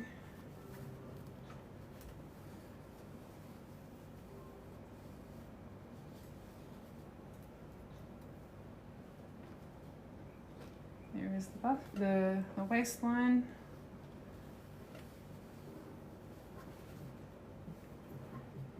There's the top there. Keep running out of pins. Oh, I'm gonna run out of a lot of my pins soon. No. Okay.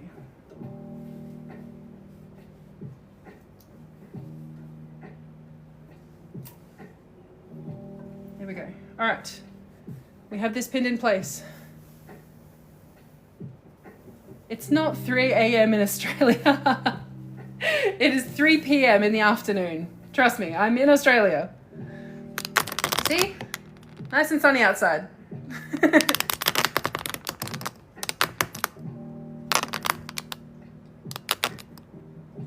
Here we go. Yeah. I promise you, I'm in Australia. This is the Australian accent.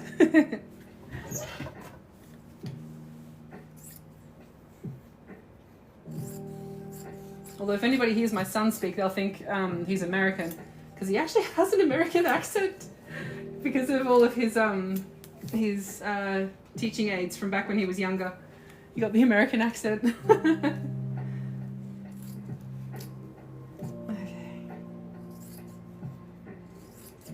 This is why you do tend to waste a lot of fabric in draping, because you tend to cut off quite a lot. You use a lot of excess. All right, there we go. So you see here? Look at the difference in that grain line right there, but that is what is needed in order for it to go nicely over that curve right there.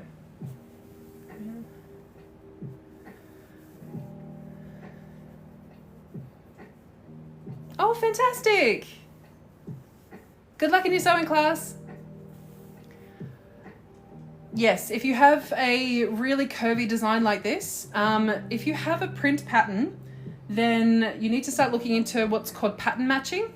So pattern matching is where you find a certain part of the print where you can match it from one panel to the other. It's not going to be able to match the whole way along because the curves are just too much, but you just find a section of the pattern where you can actually align it.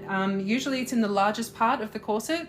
So for this, I would say around the hip line here, if you can match the pattern on the print fabric itself, then find a way to match it all the way around. At the same time, if you have a print fabric, usually print fabrics are a much lighter GSM, so a very lightweight fabric. So with that, what I would do is I would actually get a woven interfacing. Hang on a minute, I'll show you. Where's my interfacing? There it is. Okay. So here is some of my scrap interfacing. What I would actually do is, oh, stop it. I would get some of this stuff. I'll get the black one for you. So this one, here you can see this is an interfacing, but it's actually a woven interfacing. So it's actually got a weave to it. Now this stuff, what I would do is I would make sure that the grain line of this interfacing is the same as the pattern piece, but the print fabric on the outside is going straight up and down. So the interfacing is correct and it's not going to warp as much, but the print itself can be like straight up and down so that the print follows. That way you can make it sort of, it still has the strength needed for going around the curves, and you're still following along the grain line. Woo! Oh my goodness! Sorry, I tapped it. My bad. Yeah, so the strongest part of the fabric is still following along with the grain line. But the pattern itself, if you can match it to go around the widest part of the corset, that will help to preserve the print in the fabric itself. Hope that helps. All right, I gotta keep going. I've still got another 3 more corsets to do after this. I'm getting there, I'm getting there. All right, so I'm gonna draw this one. Actually, I need to do that. I need to do that. I need to do that. There we go. So we've got, so you can see here, if I had moved this fabric to go like all the way around, look at how much, there we go. All that space right there in between this little slice that I just made. So the fabric is not going to be able to go around this whilst still going around this curve. It can either go around this curve or this curve or this curve. It can't go around all 3 and still be nice and smooth without it being an elastic fabric, because this is a corset, it's purely woven fabrics. There we go. All right, let's get this matched up.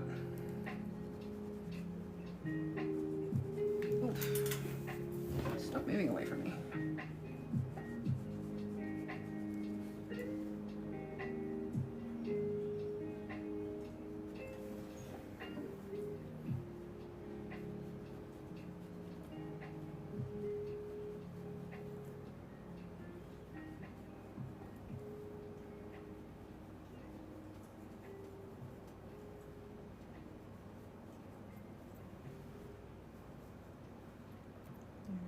Right there, yeah.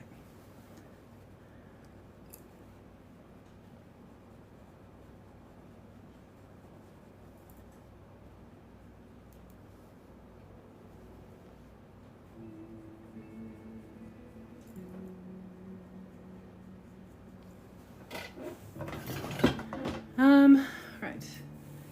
And onto the corset and then cut to full design. Yes, I do. That's exactly how you make a corset. That is, if it's not asymmetrical. If it's an asymmetrical design, I would pad out one side to be slightly different to whatever the customer needs, my client needs. And then, yeah, I'll do two different sized different ones. I am listening to Lo-Fi Girl. It's the live live on YouTube. I love listening to that. Sorry about the bouncing. I'm trying to stop it. This thing holding my phone is not the greatest. I just like having music on in the background. Okay.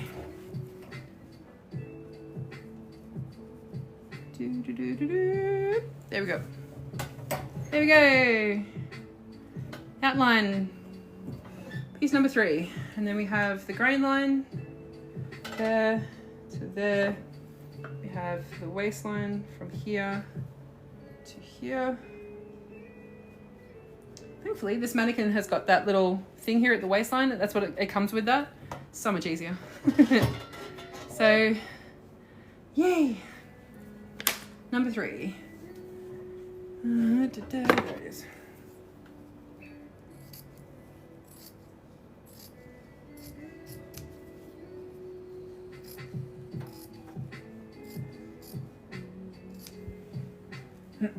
I usually listen to Lo-Fi Girl or something while I'm doing this, but there's sometimes when I just need like a little bit of extra motivation, and I've got a bunch of other playlists on my YouTube that I just stick on and have on in the background, depending on the mood for the day.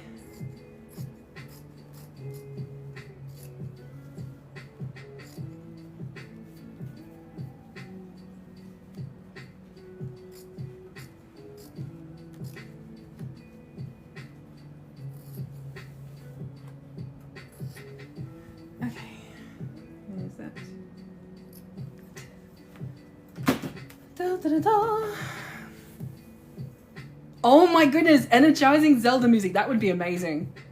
I used to love listening to the Minecraft, like, because my son used to play Minecraft a lot, and I'd have the background music for Minecraft just in the background all the time. I love listening to that one. That was great. Skyrim too.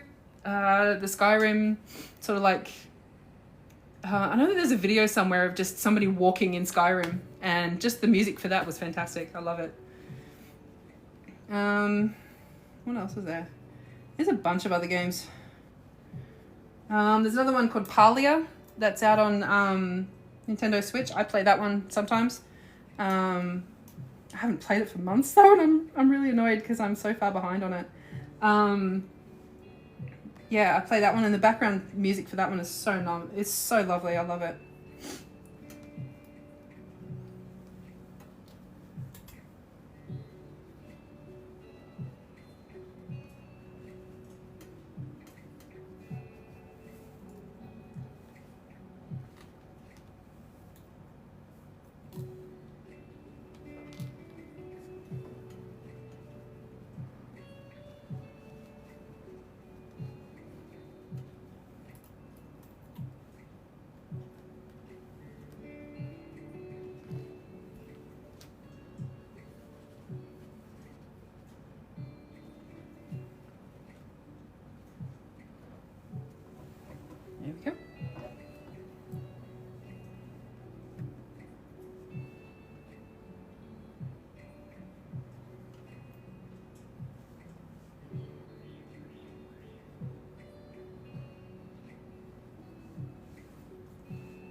Yeah, it can be, can it? I love, I do love doing all of this. Making corset patterns and just draping something. It's really, I love getting my mind just lost in it. I love it. I had somebody on here recently just asking me about why am I, like, how am I so patient with all of this? And I'm like, well, this is my happy place. This is where my mind kind of just like happily designs all of this stuff, and I'm able to just think up all these cool designs and what I can do, and exactly, you just zone out for a while, and it's just like, yeah, I enjoy this. This is fun. This is good.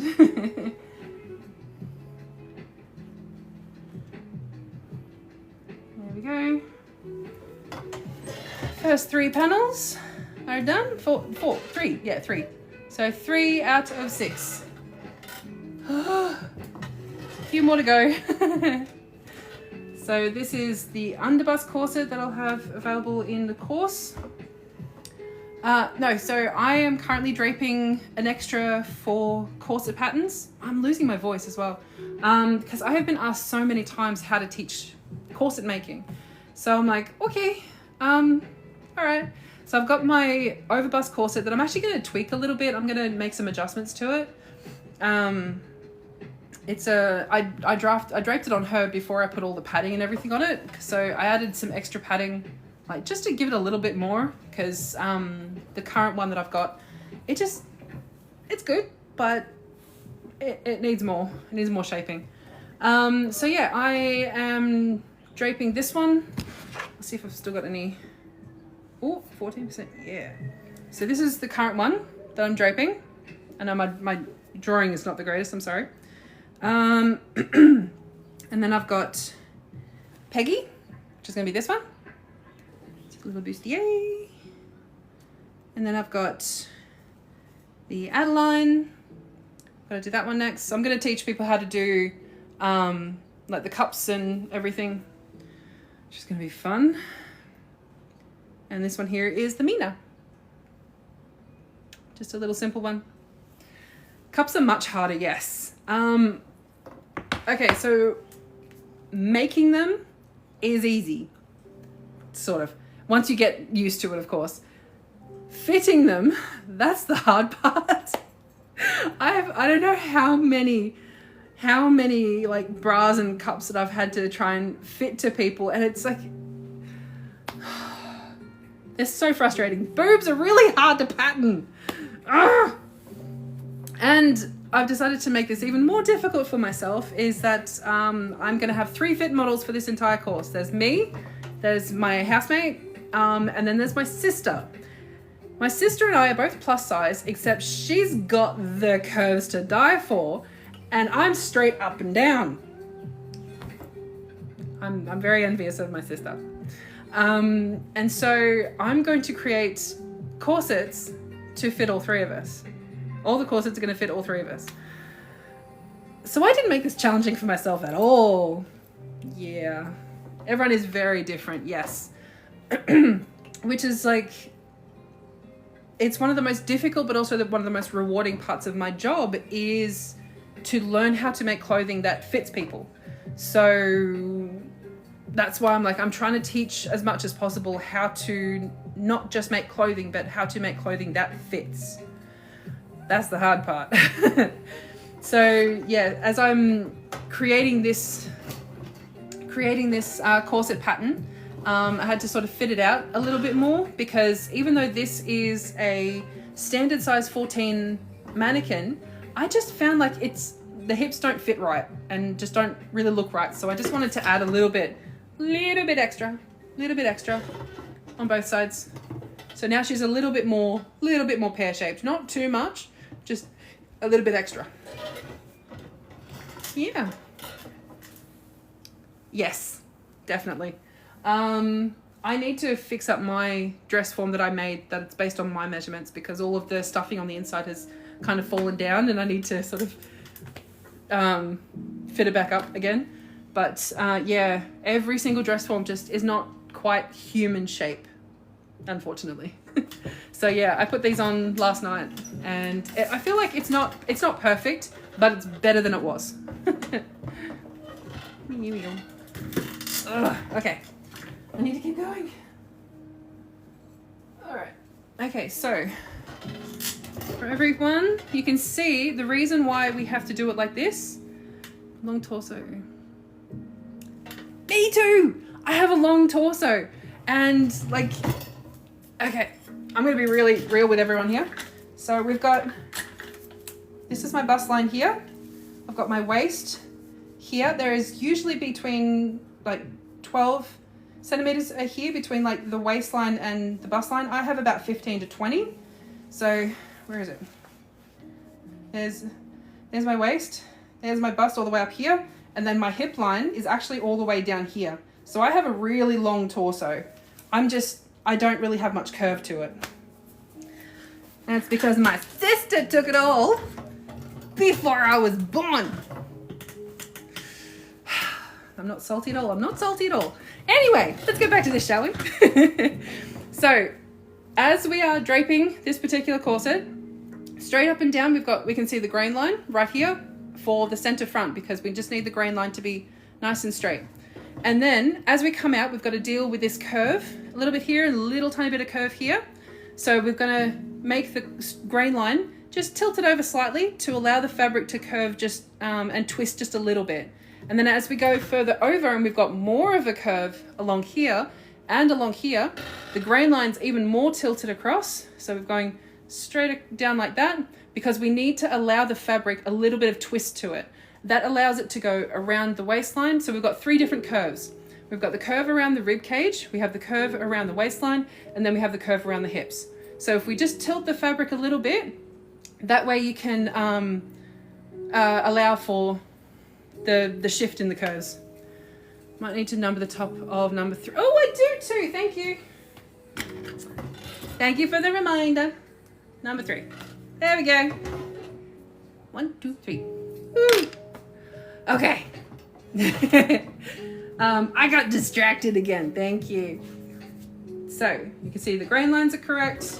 Now this one, yes, we have a big curve here, here, and here, but this one we might actually get away with just having a nice straight grain line along there. We'll see.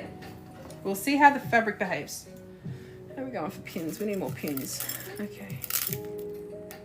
I need a drink of water. I forgot my water. Oh no. All right, let's bring this up here. Okay, so I'm just going to bring it straight up and down there.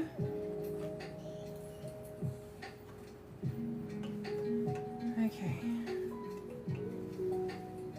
So if we go here, there.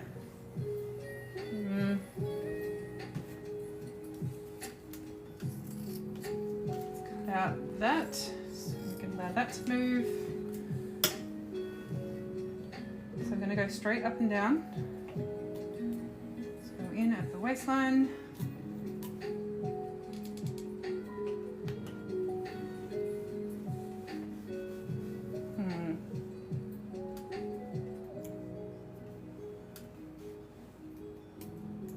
All right, there we go. All right, so that's pinned in place. Let's get rid of all this excess. Thank you. All right, let's get rid of all this excess so we can make it move. And sometimes if the fabric just doesn't want to work, it's actually because you just got too much excess that's causing it to get caught up, and we don't want that.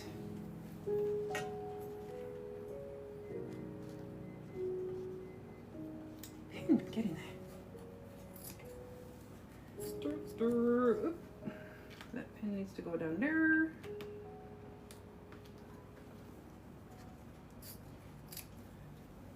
Okay.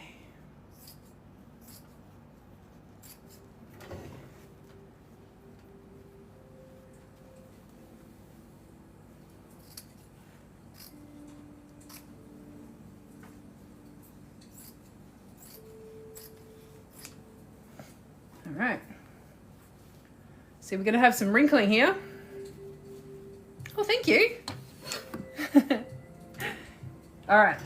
Here's the issue. We're going to have some wrinkling along here. We're going to try and figure out what's going on here. So let's bring this all the way into the seam allowance. Little trim up there. Yeah, look, it's already opening up pretty big on either side there. So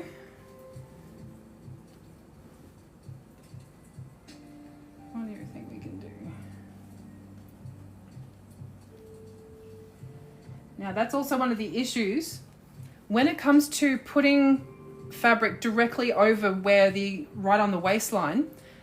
This is the sharpest point in the curve, right? So we have to make sure that it's going to sit nicely right on this waistline, because if we have it sit nicely here on the hips or up here, we're going to have not enough here. So we need to make sure that we have spread this out nicely and getting rid of all of these wrinkles right here at the waist. So that's the issue when it comes to putting no side seam here in the waist. Sorry, right on the side seam here. It's the reason why a lot of people won't do this particular technique. It just means that we have to make this section here fairly small to make sure that there's no wrinkling here. There is some fabric manufacturers here in Australia. They tend to only work with bigger clients though. They don't really work with people who have smaller minimum order quantity. Sorry, that's the word. If you want to work with a fabric manufacturer here, you already have to be in the industry. It's because there's just no money in it. There's not enough money in it for them. It's all about the money. So I know that there is a guy here on TikTok. His name is Ken. He's been working with fabric manufacturers and looking at so many different things. He's taking a really deep dive into the fashion industry and manufacturing here in Australia. I think he's done in Melbourne. So if you check out Ken, just like if you just search up like Ken Clothing Australia or something, he should pop up somewhere. He does some really good deep dives into fabric manufacturing here in Australia. Hello over to South Africa. If you want to get anything manufactured, oh, actually, there is Sample Room down in Melbourne. I think that they do have an in-house manufacturing for small on orders. I don't know. I'm pretty sure, like if you start off with a company, and I know that you can at least do most of it here in Australia, but I don't know about like full production manufacturing and stuff. Yeah, more often than not, you would have to work with a company that is already working with manufacturers, because they would typically, oh, actually no, there is one down in Brisbane as well. I've contacted them. They make black milk clothing in Australia. I know that they do some work. I've already connected with them and I'm actually planning on doing some stuff with them. You're still watching? Thank you. Hello, Milan in Italy. I know a few people in Milan. They're lovely. All right, that's done. Now I need to outline. I've got to get this done. Stop distracting me. Not really, please keep going. I like it. Okay.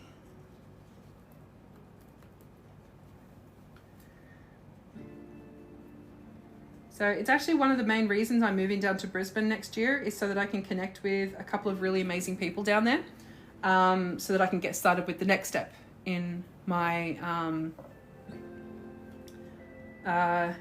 business plan, which you will all know about eventually. I will let you know. Okay.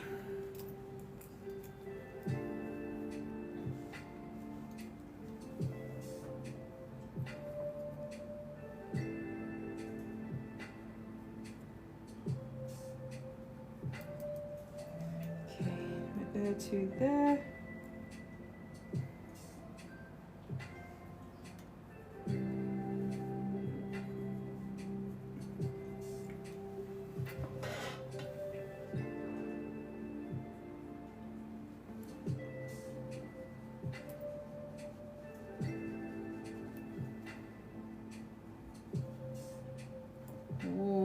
that's gonna be, no, that should be fine, that should be fine.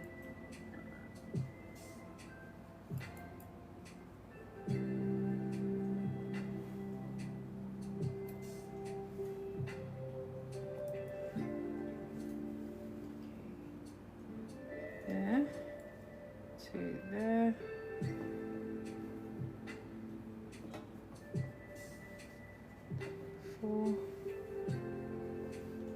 There we go. We have number 4. Hey you guys. Awesome. Yes, this is called draping.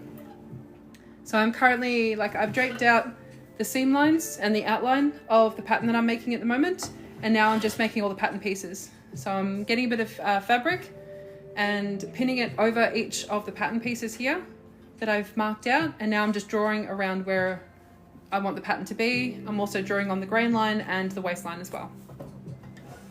So yeah, and this is pattern piece number 4 of 6. 2 more to go.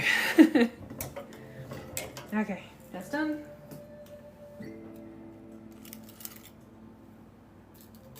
Ooh, no, don't. I keep dropping pins all the time. Keep forgetting where I put down my scissors.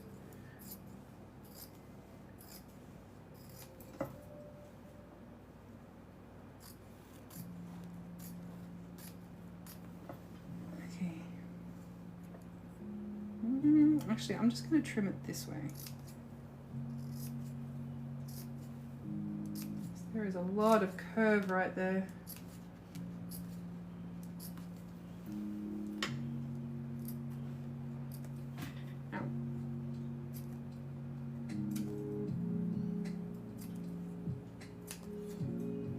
There we go. Okay, so I'm going to do this side here first. All right.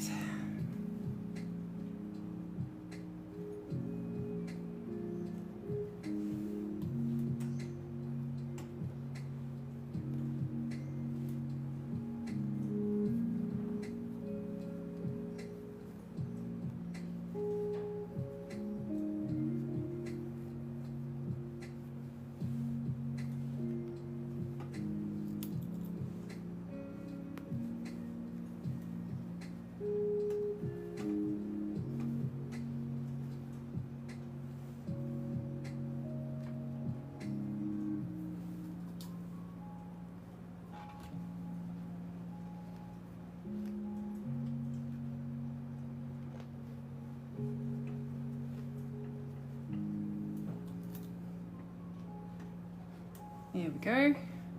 Going nicely over the curve here. Yes, this is no seam allowances on this one. What I'm actually doing is I'm actually, like, this would be considered like a seam allowance, but I don't put the seam allowance on this. So what you do from here is that once I've like outlined everything and I've put the grain line and the waistline and everything on here, I take it off and I put it down on a piece of paper, and then I trace it out on the piece of paper. So I'd actually cut all the excess fabric off. Like I'd cut all this off and I just cut straight along this line along here. And then I would trace it out onto the piece of paper, and then sort of like neaten it up, make it so that it's all like nice and neat, and it's exactly going to match up with the next pattern piece. And then I put seam allowances on from there.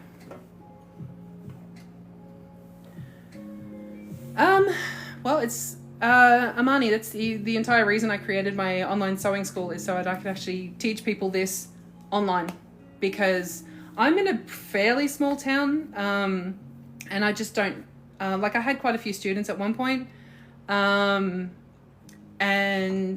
like then COVID and everything started, so I was like, why didn't I create an online sewing school? Which is, I decided to challenge myself. It was ridiculous. So I started my online sewing school. It's all linked in the bio.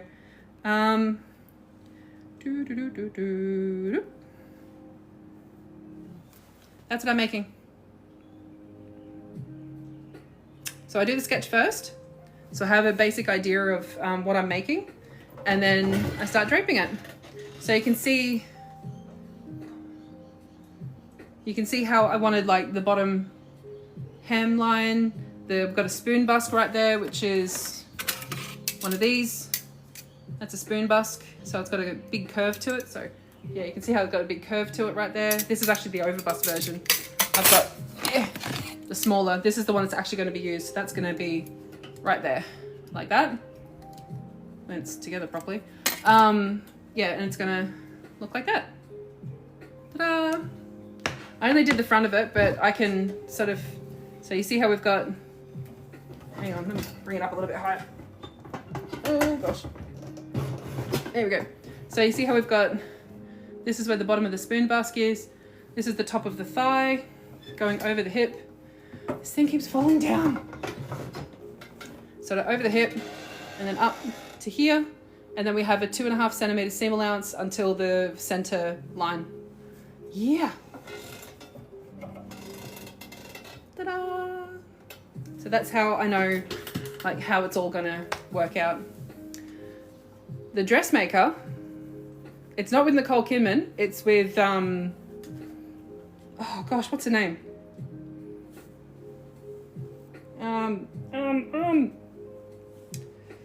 Titanic, what's her name? Kate Winslet, not Karen Winslet. Kate Winslet, yes, thank you. Yes, I have watched The Dressmaker multiple times. I greatly enjoyed it. Yes. Yes, Kate Winslet. Yeah. Yeah, so yes, I have watched that movie multiple times. I greatly enjoyed it. It was lovely. It was a very good movie. Yeah. So this is how we do our draping. Okay, let's do the rest. I do have to head off about 5:30. I gotta go and pick up my son.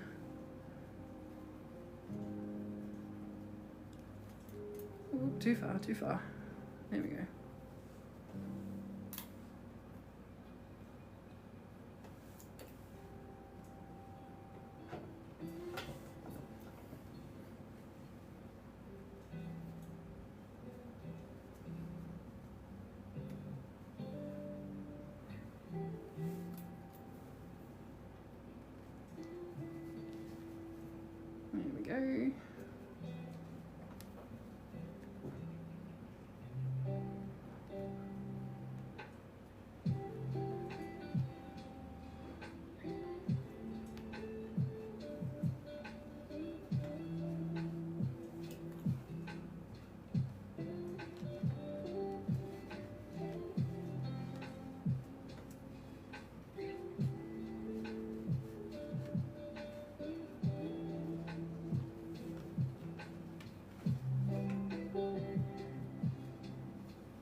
There we go. That.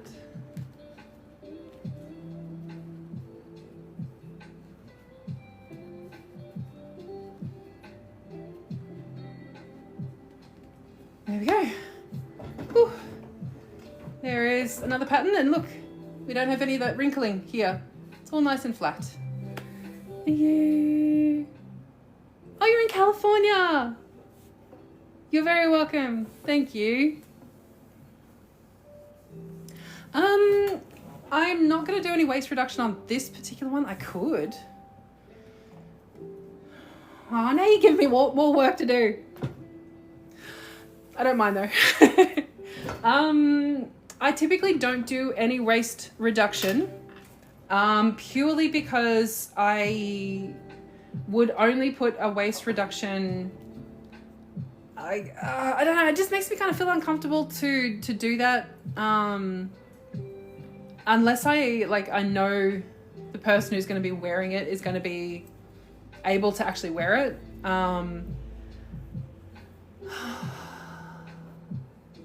Probably should. I'm going to have to do something because I'm going to be making a corset for my sister, and I'm going to be showing people how to adjust it so that it can fit. Like she's got a really big difference between her her bust and her waist, and then her waist and her hips. Like a 40 centimeter difference. So if I was to give her, if her waist was here her hip is like out here. So there is like, and she's a G, size G on one side and then a H on another. So I have to be really specific where I make corsets for her.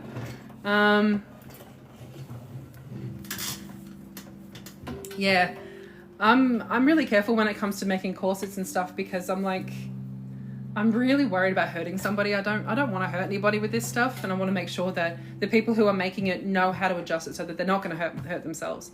That's actually one of the very first sections of my corset making course. It's how to make a corset and not hurt yourself. I thought that was going to be the best option. It's being really, really aware of how, like, what your body does, like where all of your bits and pieces are, and making sure that you're making a garment, making a corset that's not going to prevent you from like functioning. And yeah, and making, like, especially for burlesque, I know a couple of people who make burlesque outfits, and yeah, it's like they can look snatched without actually being snatched, because the corset itself looks like it's sitting right on their waist, or it's like just gently sort of bringing in their waist, but it's actually the illusion of the rest of it is like coming out a little bit more, and it's going out a lot more, and then they've got the hip fins and all that sort of stuff. So it looks really snatched, but it's not actually hurting them. It's all the illusion. So yeah, it's really like, or add padding if they don't have any squish really. Exactly. So you can just add like a little bit of padding here and there, or you can add like little hip fins, or the embellishment as well can make it look like it's like it looks like it's really like snatched in when it's actually just sitting on their natural waist. So yeah, it's that's one of the cool things about corsets. It looks really deceptive, but it's actually like, it's really cool how you can make it in a way where it's not going to hurt you, but it just looks really stunning. That's why I love corsets. They're so cool. I need to do this last two. Oh, okay. I can get this done. Thank you. That's why I like making things a lot more custom, except I've got to sort of teach people what custom actually means. Yeah.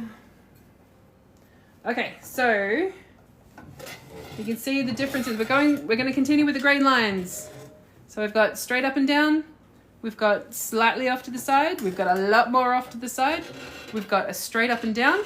And this one here, we've got a bit more of a curve here. So I'm thinking that the grain line's probably going to start maybe there and then come down to about here. So we're going to have it slightly off center again. This dress form I got from a company called JK Trading.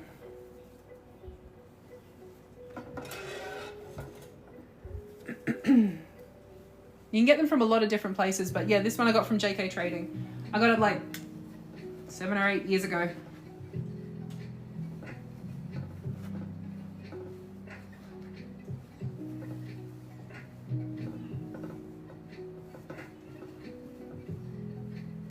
Oh, I think not far enough. All right, so that one needs to go over a little bit more. Yeah, there we go.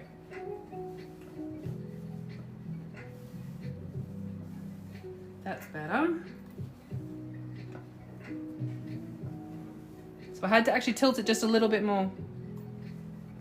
So with the grain lines, with this being a non-stretchy fabric, the grain lines help to give it like a slight amount of stretch, kind of. It helps it to go over a curve without it wrinkling really badly. So what we do here is, if I'm trying to get a fabric to go over multiple like types of curves, so we have the curve that's up here where the rib cage is, we have the curve here where the waistline is, and then we have the curve along here where the hip line is. So if we are following along to make it so that it goes nice and straight over here, we're going to get things like this. See this big wrinkle along here? That's not going to work. We don't want big wrinkles like this in a corset. So what I'm going to try and do is I'm going to try and adjust this and just twist it a little bit and get this wrinkle out. There we go. Now I've adjusted the grain line. So now I can see that this grain line is going in the correct direction now so that the corset will be able to go over each of these curves without it getting all bunched up. And then I got to remove all the excess so that it's not going to keep tugging it in the direction I don't want it to be. So the best way to start practicing with grain lines is actually just draping fabric on a mannequin and twisting it, sort of like twisting it around and just seeing how it moves and how it drapes differently. And like make sure that you've drawn the grain lines on it. I'll show you an example. I actually did a series on Draping 101 a couple of videos back, so go and check those out. Okay, there it is. Whew. And this is actually from that particular series. Oh man, I've been sitting on my butt too long. Oh no. No worries. I'll take you through everything again soon. All right, so grain lines. There we go. So I know it's backwards, I'm really sorry. Grain lines, we have the warp, which is going up and down, which is along the seam, the selvage right here. And then we have the weft going like that. So we have the 90-degree angle, and then we have the bias along here. So like that. There we go. So we can see how there's that little bit of excess here, which has got these little things. This is going along the edge of the fabric. So these little pinpricks right here, that's where it was holding onto the edge of the loom as it was being made. And that is the warp. And then when the fabric is being made, you have a little bit of fabric on a thing called a shuttle, and that is the weft. It's going back and forth, and that's the weft. And then when you have a fabric that is woven, it doesn't have any stretch, you have what's called the bias at a 45-degree angle. And that's what helps add stretch into a non-stretchy fabric. So what you do is by playing with the grain lines on a very tight-fitting garment like this, you're able to make it so that the grain line isn't straight up and down. It's slightly twisted to allow for it to be nice and smooth over these curves right here. So you have a very tight curve here. You have a small section up here. Oh my goodness, I'll get rid of this excess. But there is still quite a strong curve here. And then you have a gentle curve, but a much larger area here.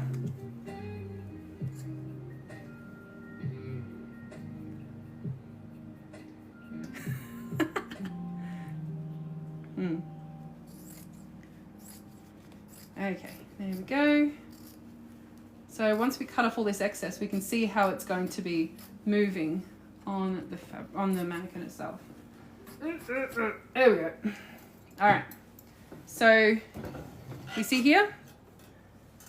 There we go. So the grain line is not going straight, but it is following along with the curve, and it's allowing the fabric to move and like slightly twist enough so that it can go over each of these curves. Okay, you can see how there is quite a large curve going around here, and then a much more sudden curve like right here, and then a more gentle curve around here. So we need to make sure that the fabric is tilted enough to allow for the curves to go nicely. I have done a hip cord corset. I've done, gosh, all different kinds of corsets. I've had ones that are like fairly straight up and down, then you've put like little gauze or godets, little triangle pieces in it. I've done ones that have like right along here, along this, so not the first one but the second one here, where it's actually fully opened up, and then there's lacing right here to allow it to be sort of moved open like that. Another one where you've got another piece of lacing like here to allow that to open, or like even here to allow that to open. Yeah, there's all different ways that you can make corsets, which is really cool. All right, let's get this one done. So I'm going to smooth this one out, put pins in it. There we go. So another one there, another one there. That one goes there. So you can see how much, like if I was going to try and make it go all the way around, it's not going to, because the fabric here doesn't want to stretch that much further.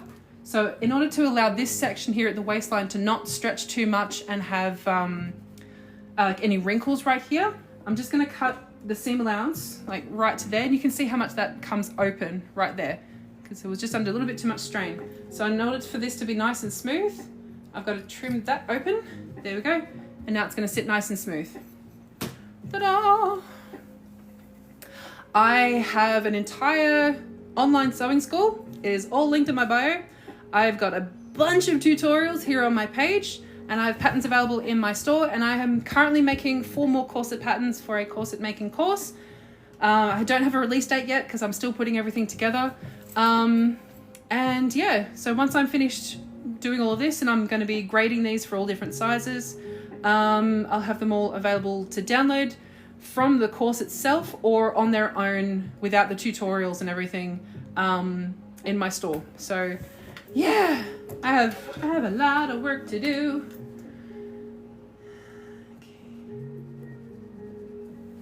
Come on, there we go.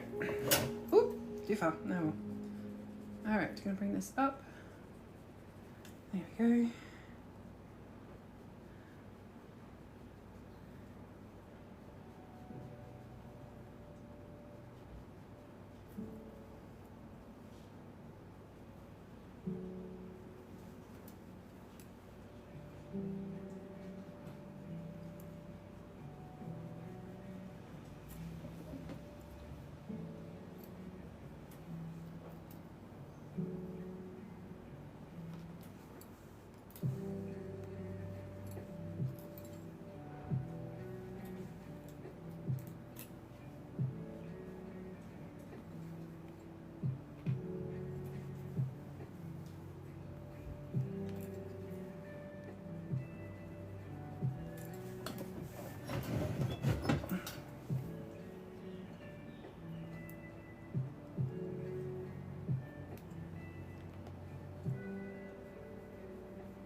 Waistline there and there.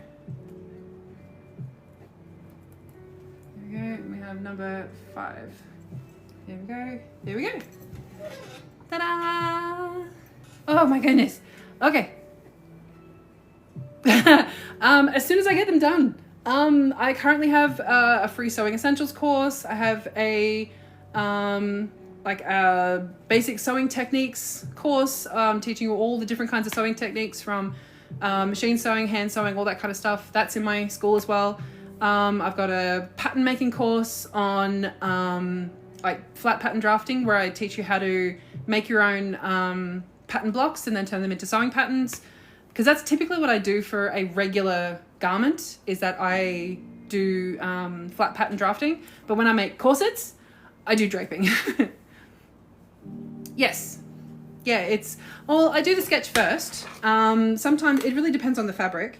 And sometimes I like to start from a sketch and then I drape it on a mannequin. It really helps me with fit and shaping and the grain lines and all that kind of stuff, so that I know where the grain lines need to sit. So this really cuts out a lot of the steps from flat pattern drafting. Yeah, and I don't know when this course will come out.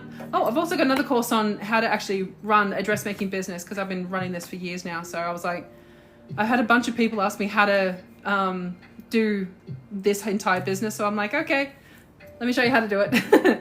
So yeah, I've got a bunch of stuff in my school, and once I'm finished with these patterns, I'm teaching people how to make them, how to adjust them for multiple body shapes and stuff. I'll make these, just the patterns themselves, available in my shop once the course is all released. And then, the course will be available as soon as I can get it done. I will let you know. There is a lot of work to this. I have a lot of filming to do because I recently had to change the platform that has my school. So I designed it on a particular platform, and it didn't have the resources that I needed in order to really run the school. So I had to shift it over like 2 weeks ago onto a completely different platform, which meant I had to rebuild the entire school. And I'm just getting everything in there now. So like everything's available on the new site, but I'm still adding more and more to it all the time. All right, so if I am draping this to someone's measurements, we do this. We pad them out. So I start with a mannequin that is fairly similar to their size. So if their waist size is the same size as a size 14, then I'll go with that. I've also padded out the bust because this has got a much smaller bust. So I pad it out as well. I pad out the bum, pad out the hips. Sometimes I pad out the tummy. If the mannequin is much too small, then I do something like this where I make custom mannequins like that using bootstrap fashions. Ooh, sorry about that. And then I pad them out as well. So I can either make a completely custom mannequin to my client's measurements. Ooh, I did not mean to do that. Anyway, or I get one of my current mannequins and then I pad them out. But if I'm making a garment for somebody, then I make a block first of using all of their measurements. I make the block and then I make the garment. But if I'm making a corset, then yes, I will need the mannequin. So this is actually a fabric called Ponte de Roma. So this is a knit fabric. Actually, if you just see my latest video, I actually show you how I made these. And there is 4 layers of the Ponte de Roma. So there is the 2 layers here on the outside, and then there's another 2 layers that are slightly smaller on the inside to make it just a little bit more like seamless going over the edge. And then this is actually padded using the inside of a mattress protector. It's actually right there. I just cut that open, grabbed the wadding that was out of there because I didn't have any wadding or anything. And I just took it out of that and I padded it using that. So yeah, just check out my latest video. I showed how I pin them on. Yeah. Yes. I made those 2 as well. I made another one as well from Bootstrap Fashion. They're amazing. I do have an affiliate link somewhere for them. I think it's only in my school actually. I think I've got the link in the blog in my school. So yeah, there is so many cool tips and tricks that we can do. All right, so if your weight fluctuates, honestly, making a custom mannequin is probably the best option. Making one of these Bootstrap Fashions ones, those ones, that really does help. And I've got to stop pressing on the little lever down here. It scares the crap out of me every time. Okay, so if your weight fluctuates considerably, then I know, I do it to myself. All right, I'm going to turn around this bottom, so I'm not going to put my foot on it anymore. And it just goes down. Anyway, another option you can do is to get like a really tight fitted like knit dress or something and put it on there and then just pad it up with cushions and stuff and put a bra on. I used to have one that was like an adjustable mannequin, and then I just fitted it out with one of my old bras and my hips and stuff like that. So yeah, there's a lot of different options. All right, I have got to finish this thing. There's a lot of different options. You just got to see what you have available. See what we've got around. Usually like a tight fitting tank top or something. Put one of your bras on it if you wear a bra.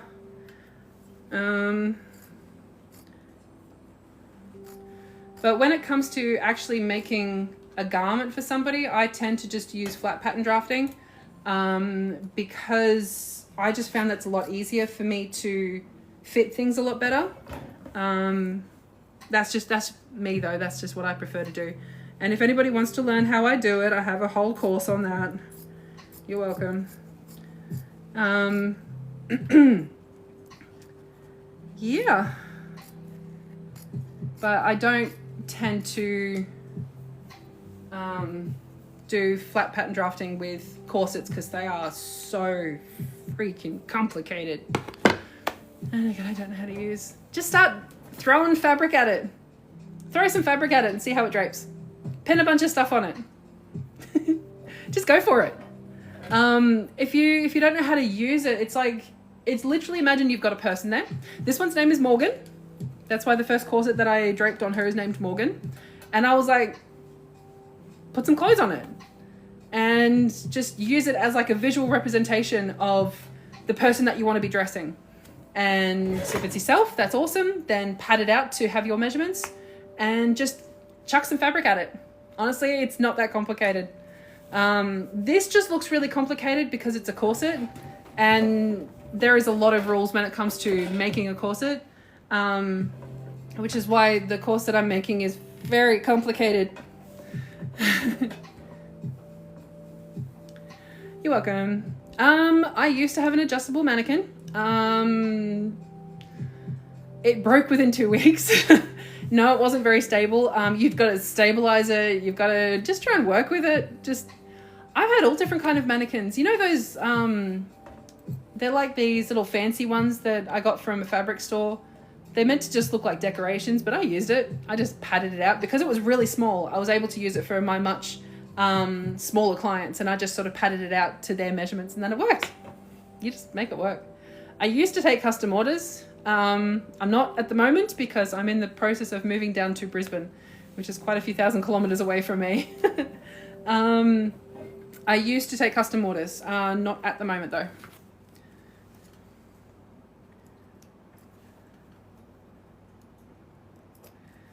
I need to get everything into my school as much as possible so that that's up and running, so that I have enough time to get down to Brisbane, get into a new place, hopefully, and yeah, set up everything down there. Because I am sick of this heat. I cannot stand the heat in Cairns anymore. I am a cold climate person. Which is ridiculous because I've lived in Cairns for 14 years now. No. 12 years, sorry. I was thinking 2024, but I got up here in 2012.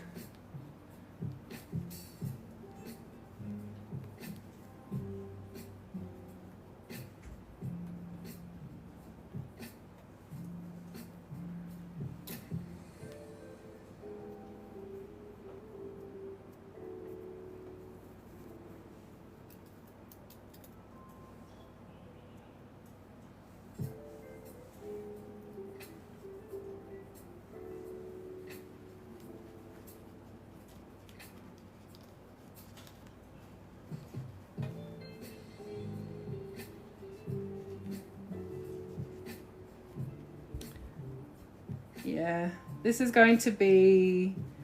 the first time I've done a really big move like this. Like, I moved up here from Canberra back in 2012, and before Canberra I was in Townsville, which is like only like 4 hours away from me here. That was like a big interstate move, but this time I'm a lot more prepared for it. Yeah, it's complicated, but I know what I'm doing. I've moved so many times in my life. I'm sick of it. But Brisbane is going to be a much better place for all of us now that my son is 16. He's ready for the next stage of his education, because he's homeschooled. He's not actually in school. He'll be 17 on New Year's Eve. So yeah, big things happening. I'm also considering going to university as well. I really, really want to go to university because I never really had the chance to. And I'm like, I can either go to university for fashion design, mostly for like the connections with other people and like working with other people and working more in the bigger fashion industry. Not so much the sewing side of things because I've already got that pretty well done. Well, not really, honestly. I feel like there's always something more to learn. Or maybe going into the creative industries. I'm not really sure. I have a lot on my plate. Anyway. So yeah, that's the other reason to move down there. It's better options for my son and possibly going to uni.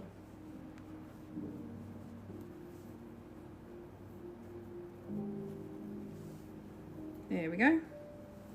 All right, so we can see how, check that out. All right, hang on, let me bring this up a little bit. There we go. So you can see here, we've got a couple of wrinkles here. That's not good. That's not what we want. So I'm going to slightly adjust this. So you can see how we've got all of this wrinkling that's pointing in this direction. That means this needs to be slightly adjusted. Actually, that does too. So what I'm going to do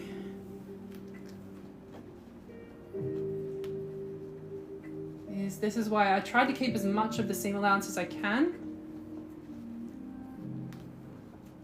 so that I can slightly adjust this, because this needs to be moved like that.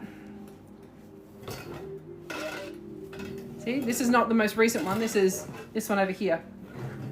So I'm going to adjust this one very, very slightly.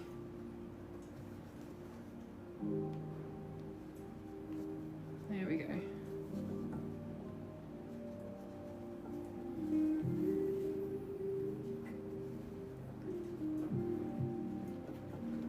There we go. And now there is, gotten rid of that wrinkle there. And now we need to get rid of this wrinkle here now too. So, now that's not the most recent one. Okay.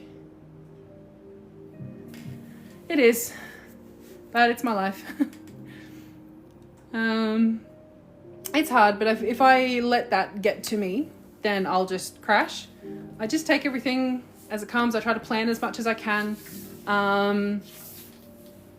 It was easier for me to do it this way than it was for him to be in school, because school was not a good environment for my son. He's got his own things going on, so yeah. This is hard work. It's only hard work now because this is preventing more issues in the future. So what I'm doing now will prevent the final garment from needing a lot of adjustments. So I'm doing the adjustments here.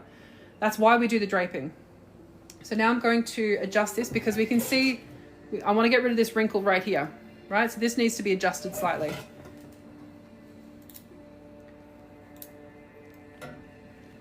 So this is why when anybody says that measure twice, cut once, or it's you don't get straight to the sewing. The sewing part of it is the least that you do, because it's all in the preparation work. And if you can prepare everything, so let me show you how I do this. If you can prepare it well enough, then you won't have to worry about any of these issues. So we've only got a very slight wrinkle. So this just shows that it's going too far that way, right?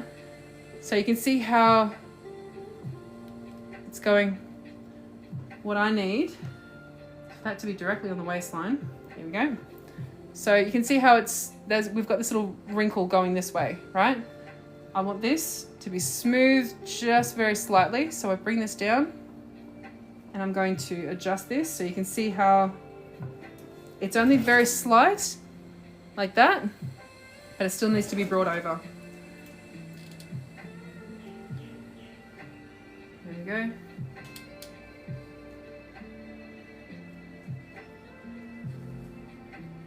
So I just bring this extra seam allowance out again. This is why we kept the seam allowance and just folded it under.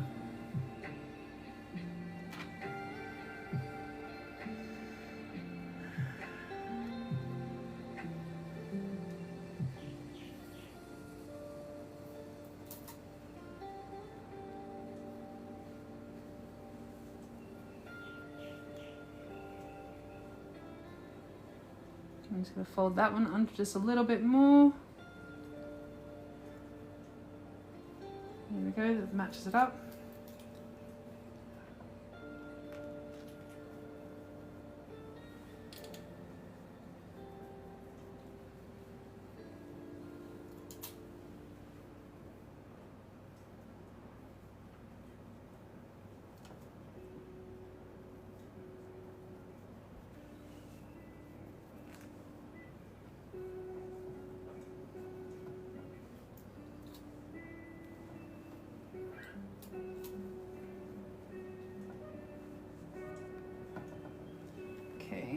I'm bringing this one under a little bit more.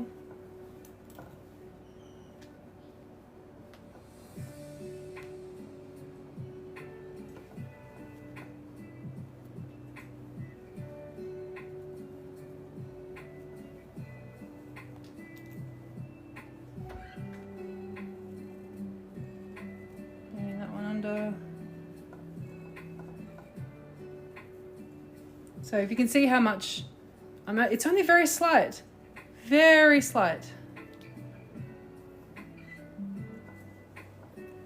But it's enough to get rid of this wrinkle out of here. Oop, too much there.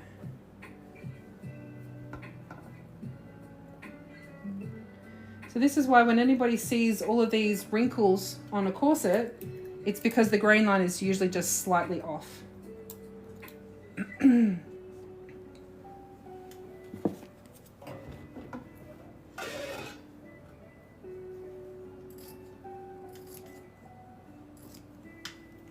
So there we go. So you can see here, we don't have that wrinkle anymore. It is gone. So now we've got, it's just smoothed out very slightly, but it's only just brought it over.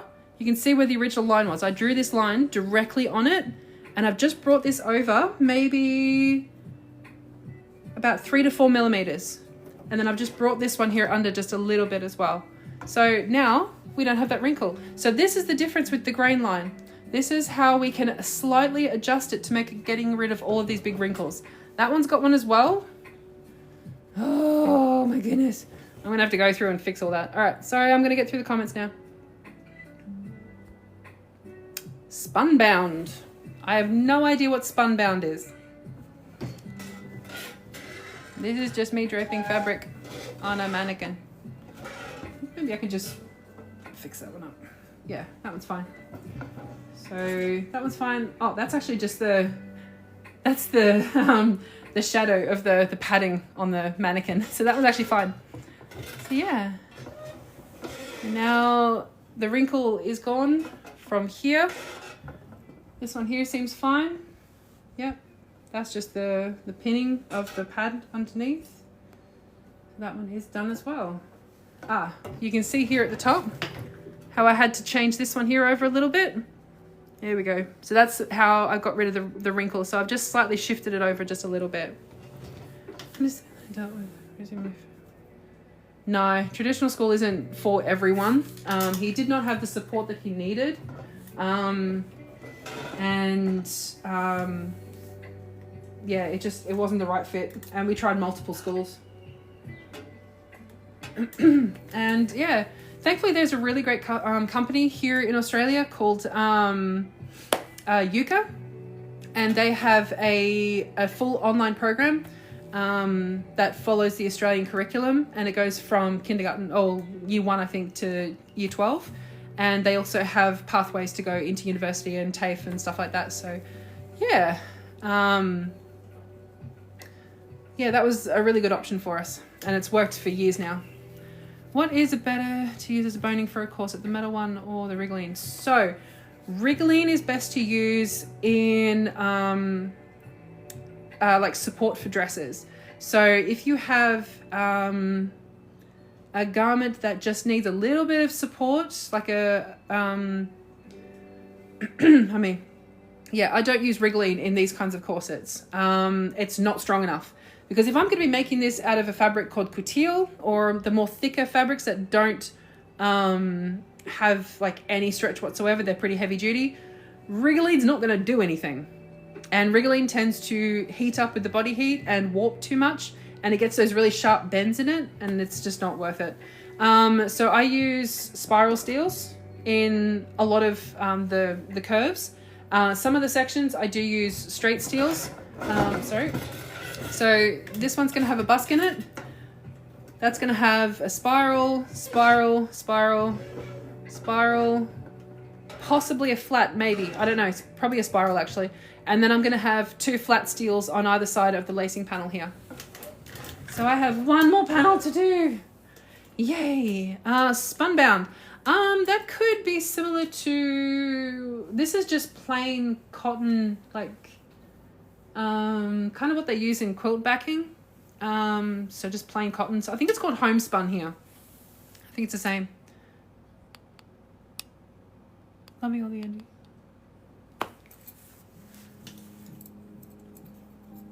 Oh, you're welcome. Oh, that's awesome. I feel like there's a lot that I can teach on here, but there's only so much. I feel like there's so much that you can teach anywhere. And yeah, I feel like if people really want to know this stuff, they'll find a way to learn it no matter what. So they find me on here, they find the rest of the stuff that I make for them as well. So yeah, hey, if somebody wants to give this a go for it. Give it a shot. We need more people who know how to make this stuff. All right, last panel. Let's do the last one. Now remember, this does not go directly to the center back. The center back is right here. All right, because we need space in the back here for a little bit of adjustment, and also for the lacing here in the back as well. Stiffener, like interfacing. Oh yeah, we've got the same thing here called trace and toile, but it's really, it falls apart too easily. So I use cotton fabric. Another one is calico, but that seems to be too rough, too thick. I like this one. This one works a lot better.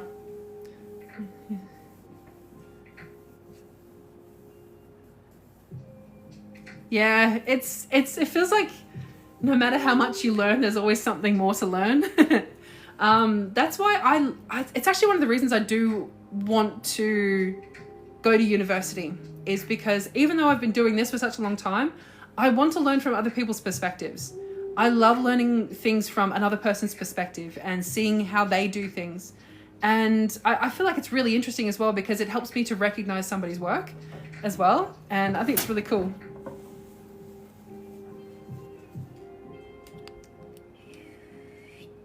Yeah. If I was going to use anything, like to do any kind of draping, to work with trace and toile, like I've tried to use it multiple times, but at the same time, it doesn't take pen or ink or chalk or anything like that.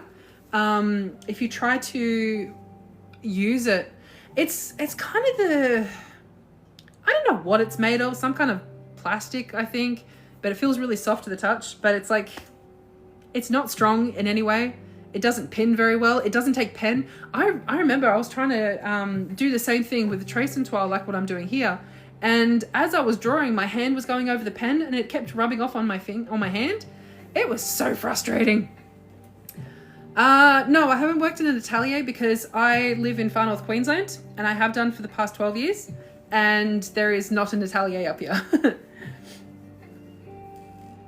I don't actually plan to either.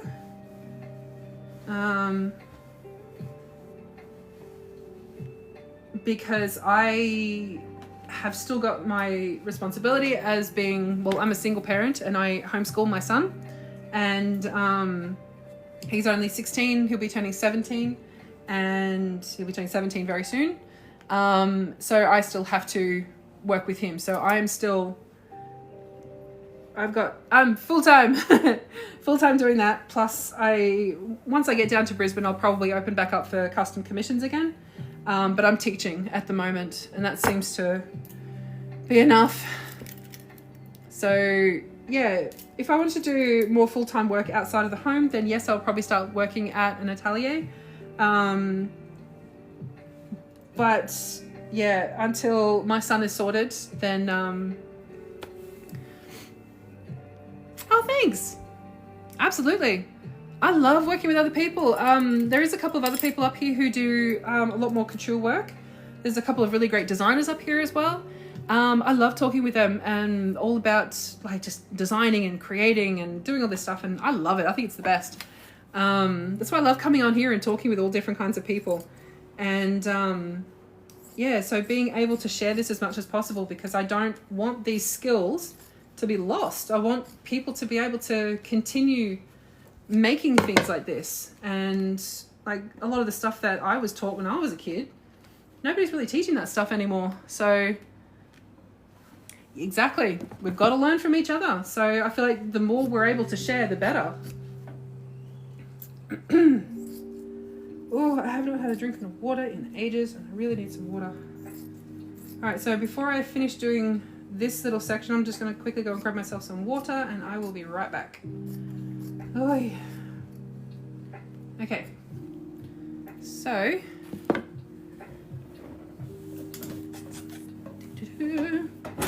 Oh no, what just happened? There we go. It nearly broke, okay. Yeah, all right. So while I'm gone getting you a drink of water, I want you to have a look at this and tell me, does this need to be twisted in any way in order to make it work? So let's see if we can get the lighting on it. Ah! There we go, that'll do. Okay, I'll be right back. I need some water. Ooh, I might make a cup of tea actually.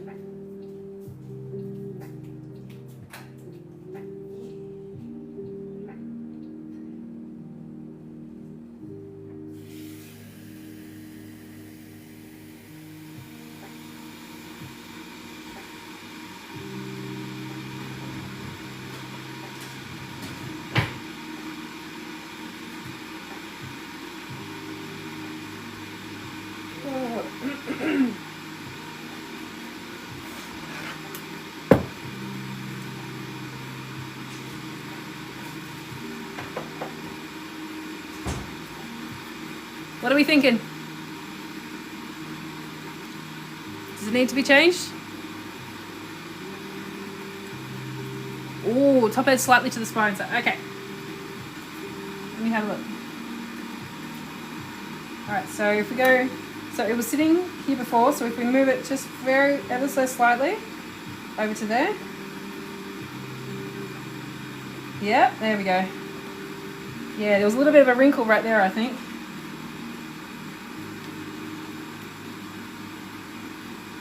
And I might adjust this. There's a pin right here that's causing it to sort of bubble up a little bit, but that's cool. Yep, you're right.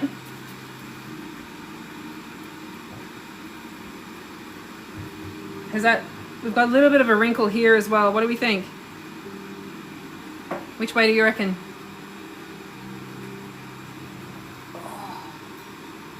Oh, cup of tea, cup of tea.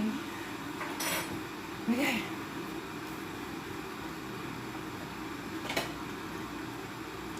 You got it the first time. You won't know until you try. I reckon the same. Actually. I reckon it was good sitting here, but this side did need to be moved slightly over, and I have a feeling that this side actually needs to go over slightly as well. So we're going to give that a shot. So just ever so slightly.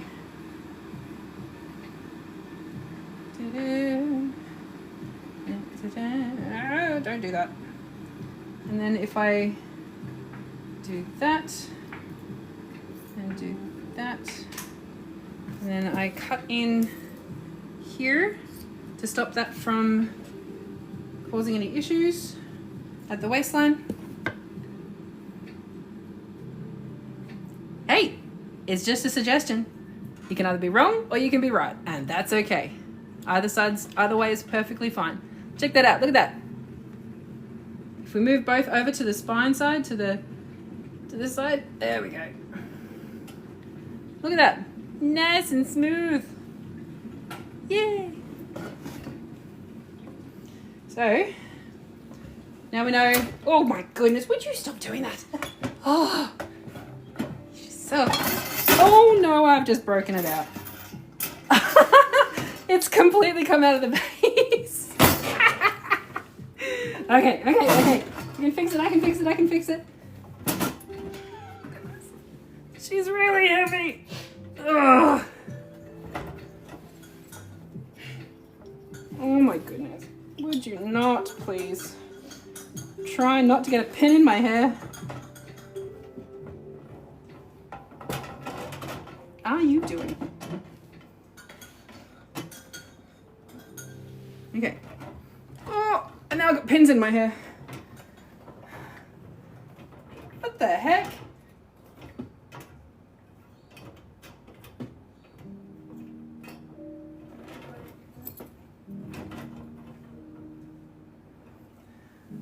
Okay, I have no idea what the heck is going on here.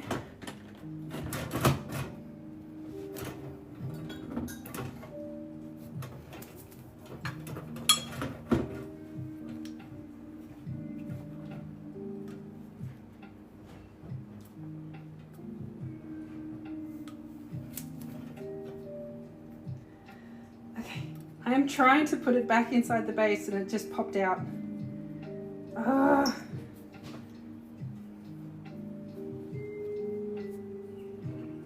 Please stay, please stay, please stay. Okay, I'm trying to screw this thing in with my foot. Oh my goodness, okay. Can I make this work? Because it's gonna just... All right, hold in reinforcements. It's because this thing is stuck on the inside of this. Oh no! Okay, I can fix this, Okay.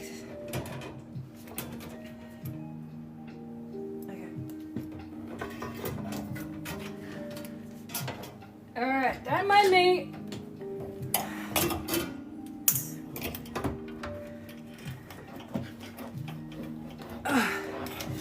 Here it is.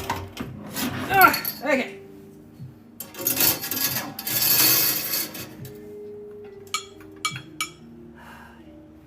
This thing's ridiculous. So if I hold this up, can you screw it in, please? Okay. Don't mind me. This thing's just really, really heavy. Okay, you might have to unscrew it because I probably screwed it in too tight. Un momento. Okay. Oh, there we go. Oh, I got my finger.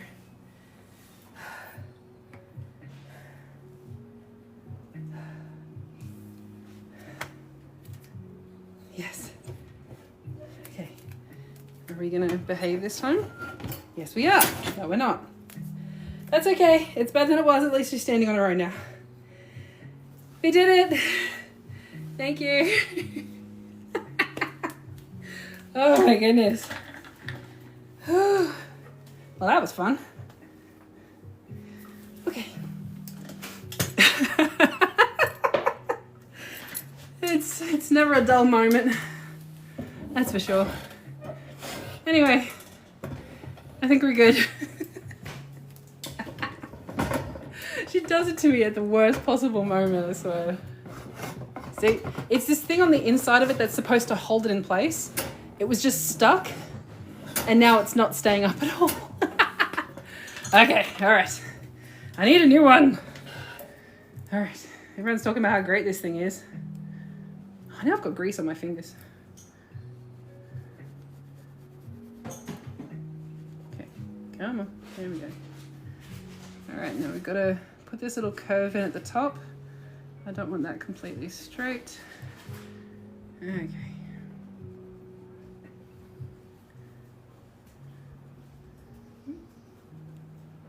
Thank you. Thank you. See, I've got grease on my finger, on my hand now, right there. Oy, oy.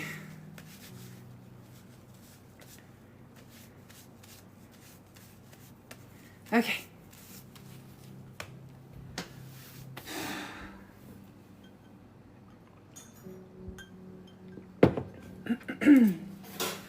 Let's get this finished, shall we?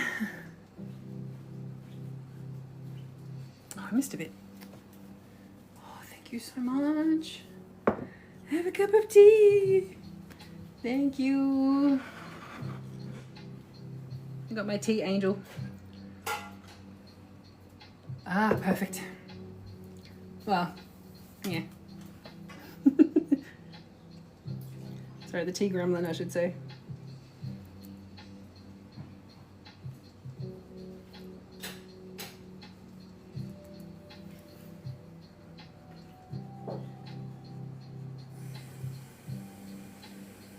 That. So the center back here, even though it's not exactly on the center back itself, that needs to be completely straight because that's where the lacing panel is going to be.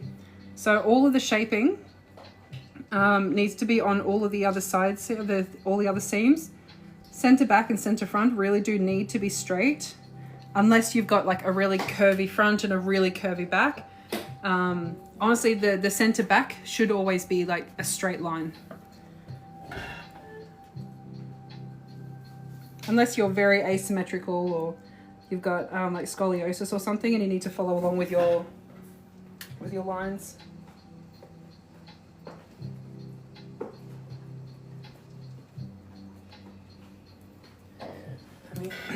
All right, and the waistline starts there and it ends right there. Okay, so I still have to redraw the lines for this one because it was adjusted.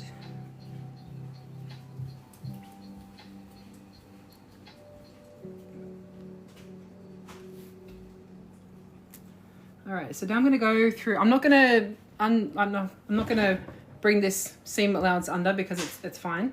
What I'm actually going to do is I am going to ensure that all of the lines are completely straight and redraw them where we adjusted.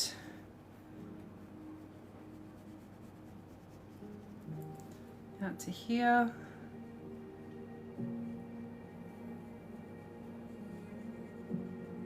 There we go. And then redraw it along here. Oh, hang on. 6 and there and there. Didn't want to forget that.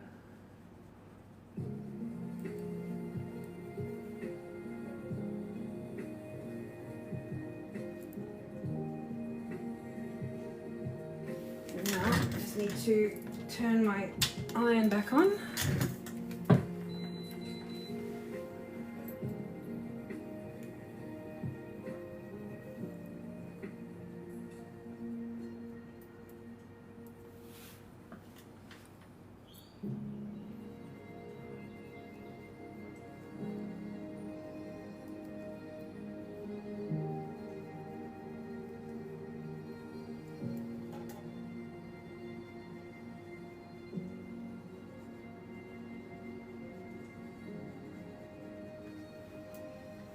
Okay,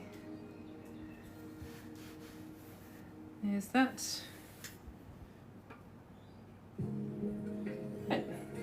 And we are done. So this is a fully draped corset pattern. We have the lacing panels are going to be along here. So this is going to follow along where the eyelets are. Or the grommets, whatever you call them. Right there. So that's going to be where the lacing panel is. And the center back is right here. So we have quite a bit of space here for the lacing in the back. So it still can be a little bit adjustable as well. So we have it nice and smooth. I've cut into right along there to make it nice and smooth. We can see where all the grain lines are, like that.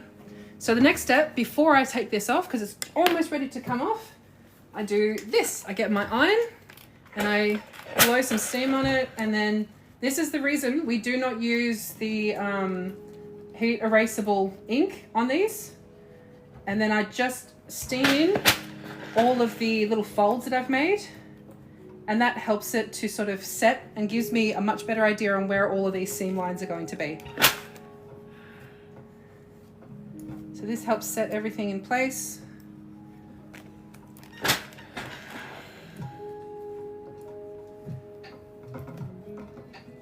really need to put a protector on my iron from all these pins. Damn, I keep forgetting to do that.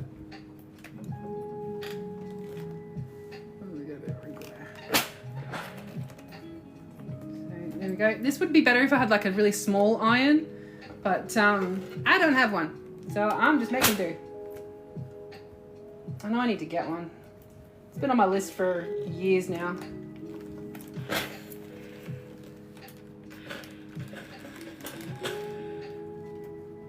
Alright, there we go.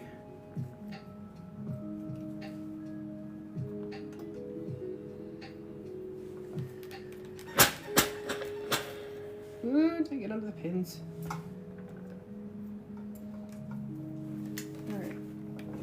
And up here.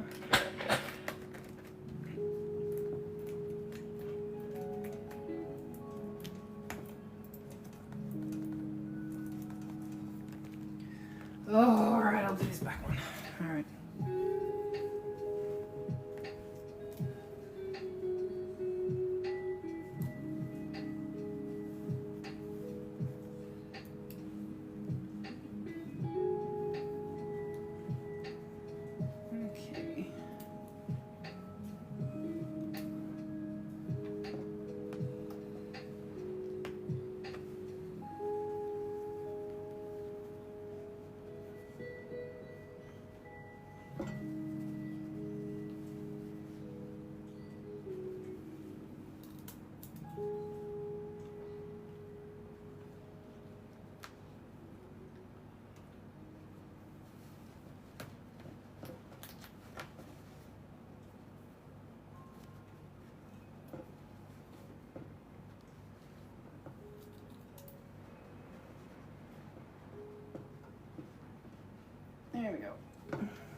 yeah, that is how we drape and create the pattern of a corset on a mannequin.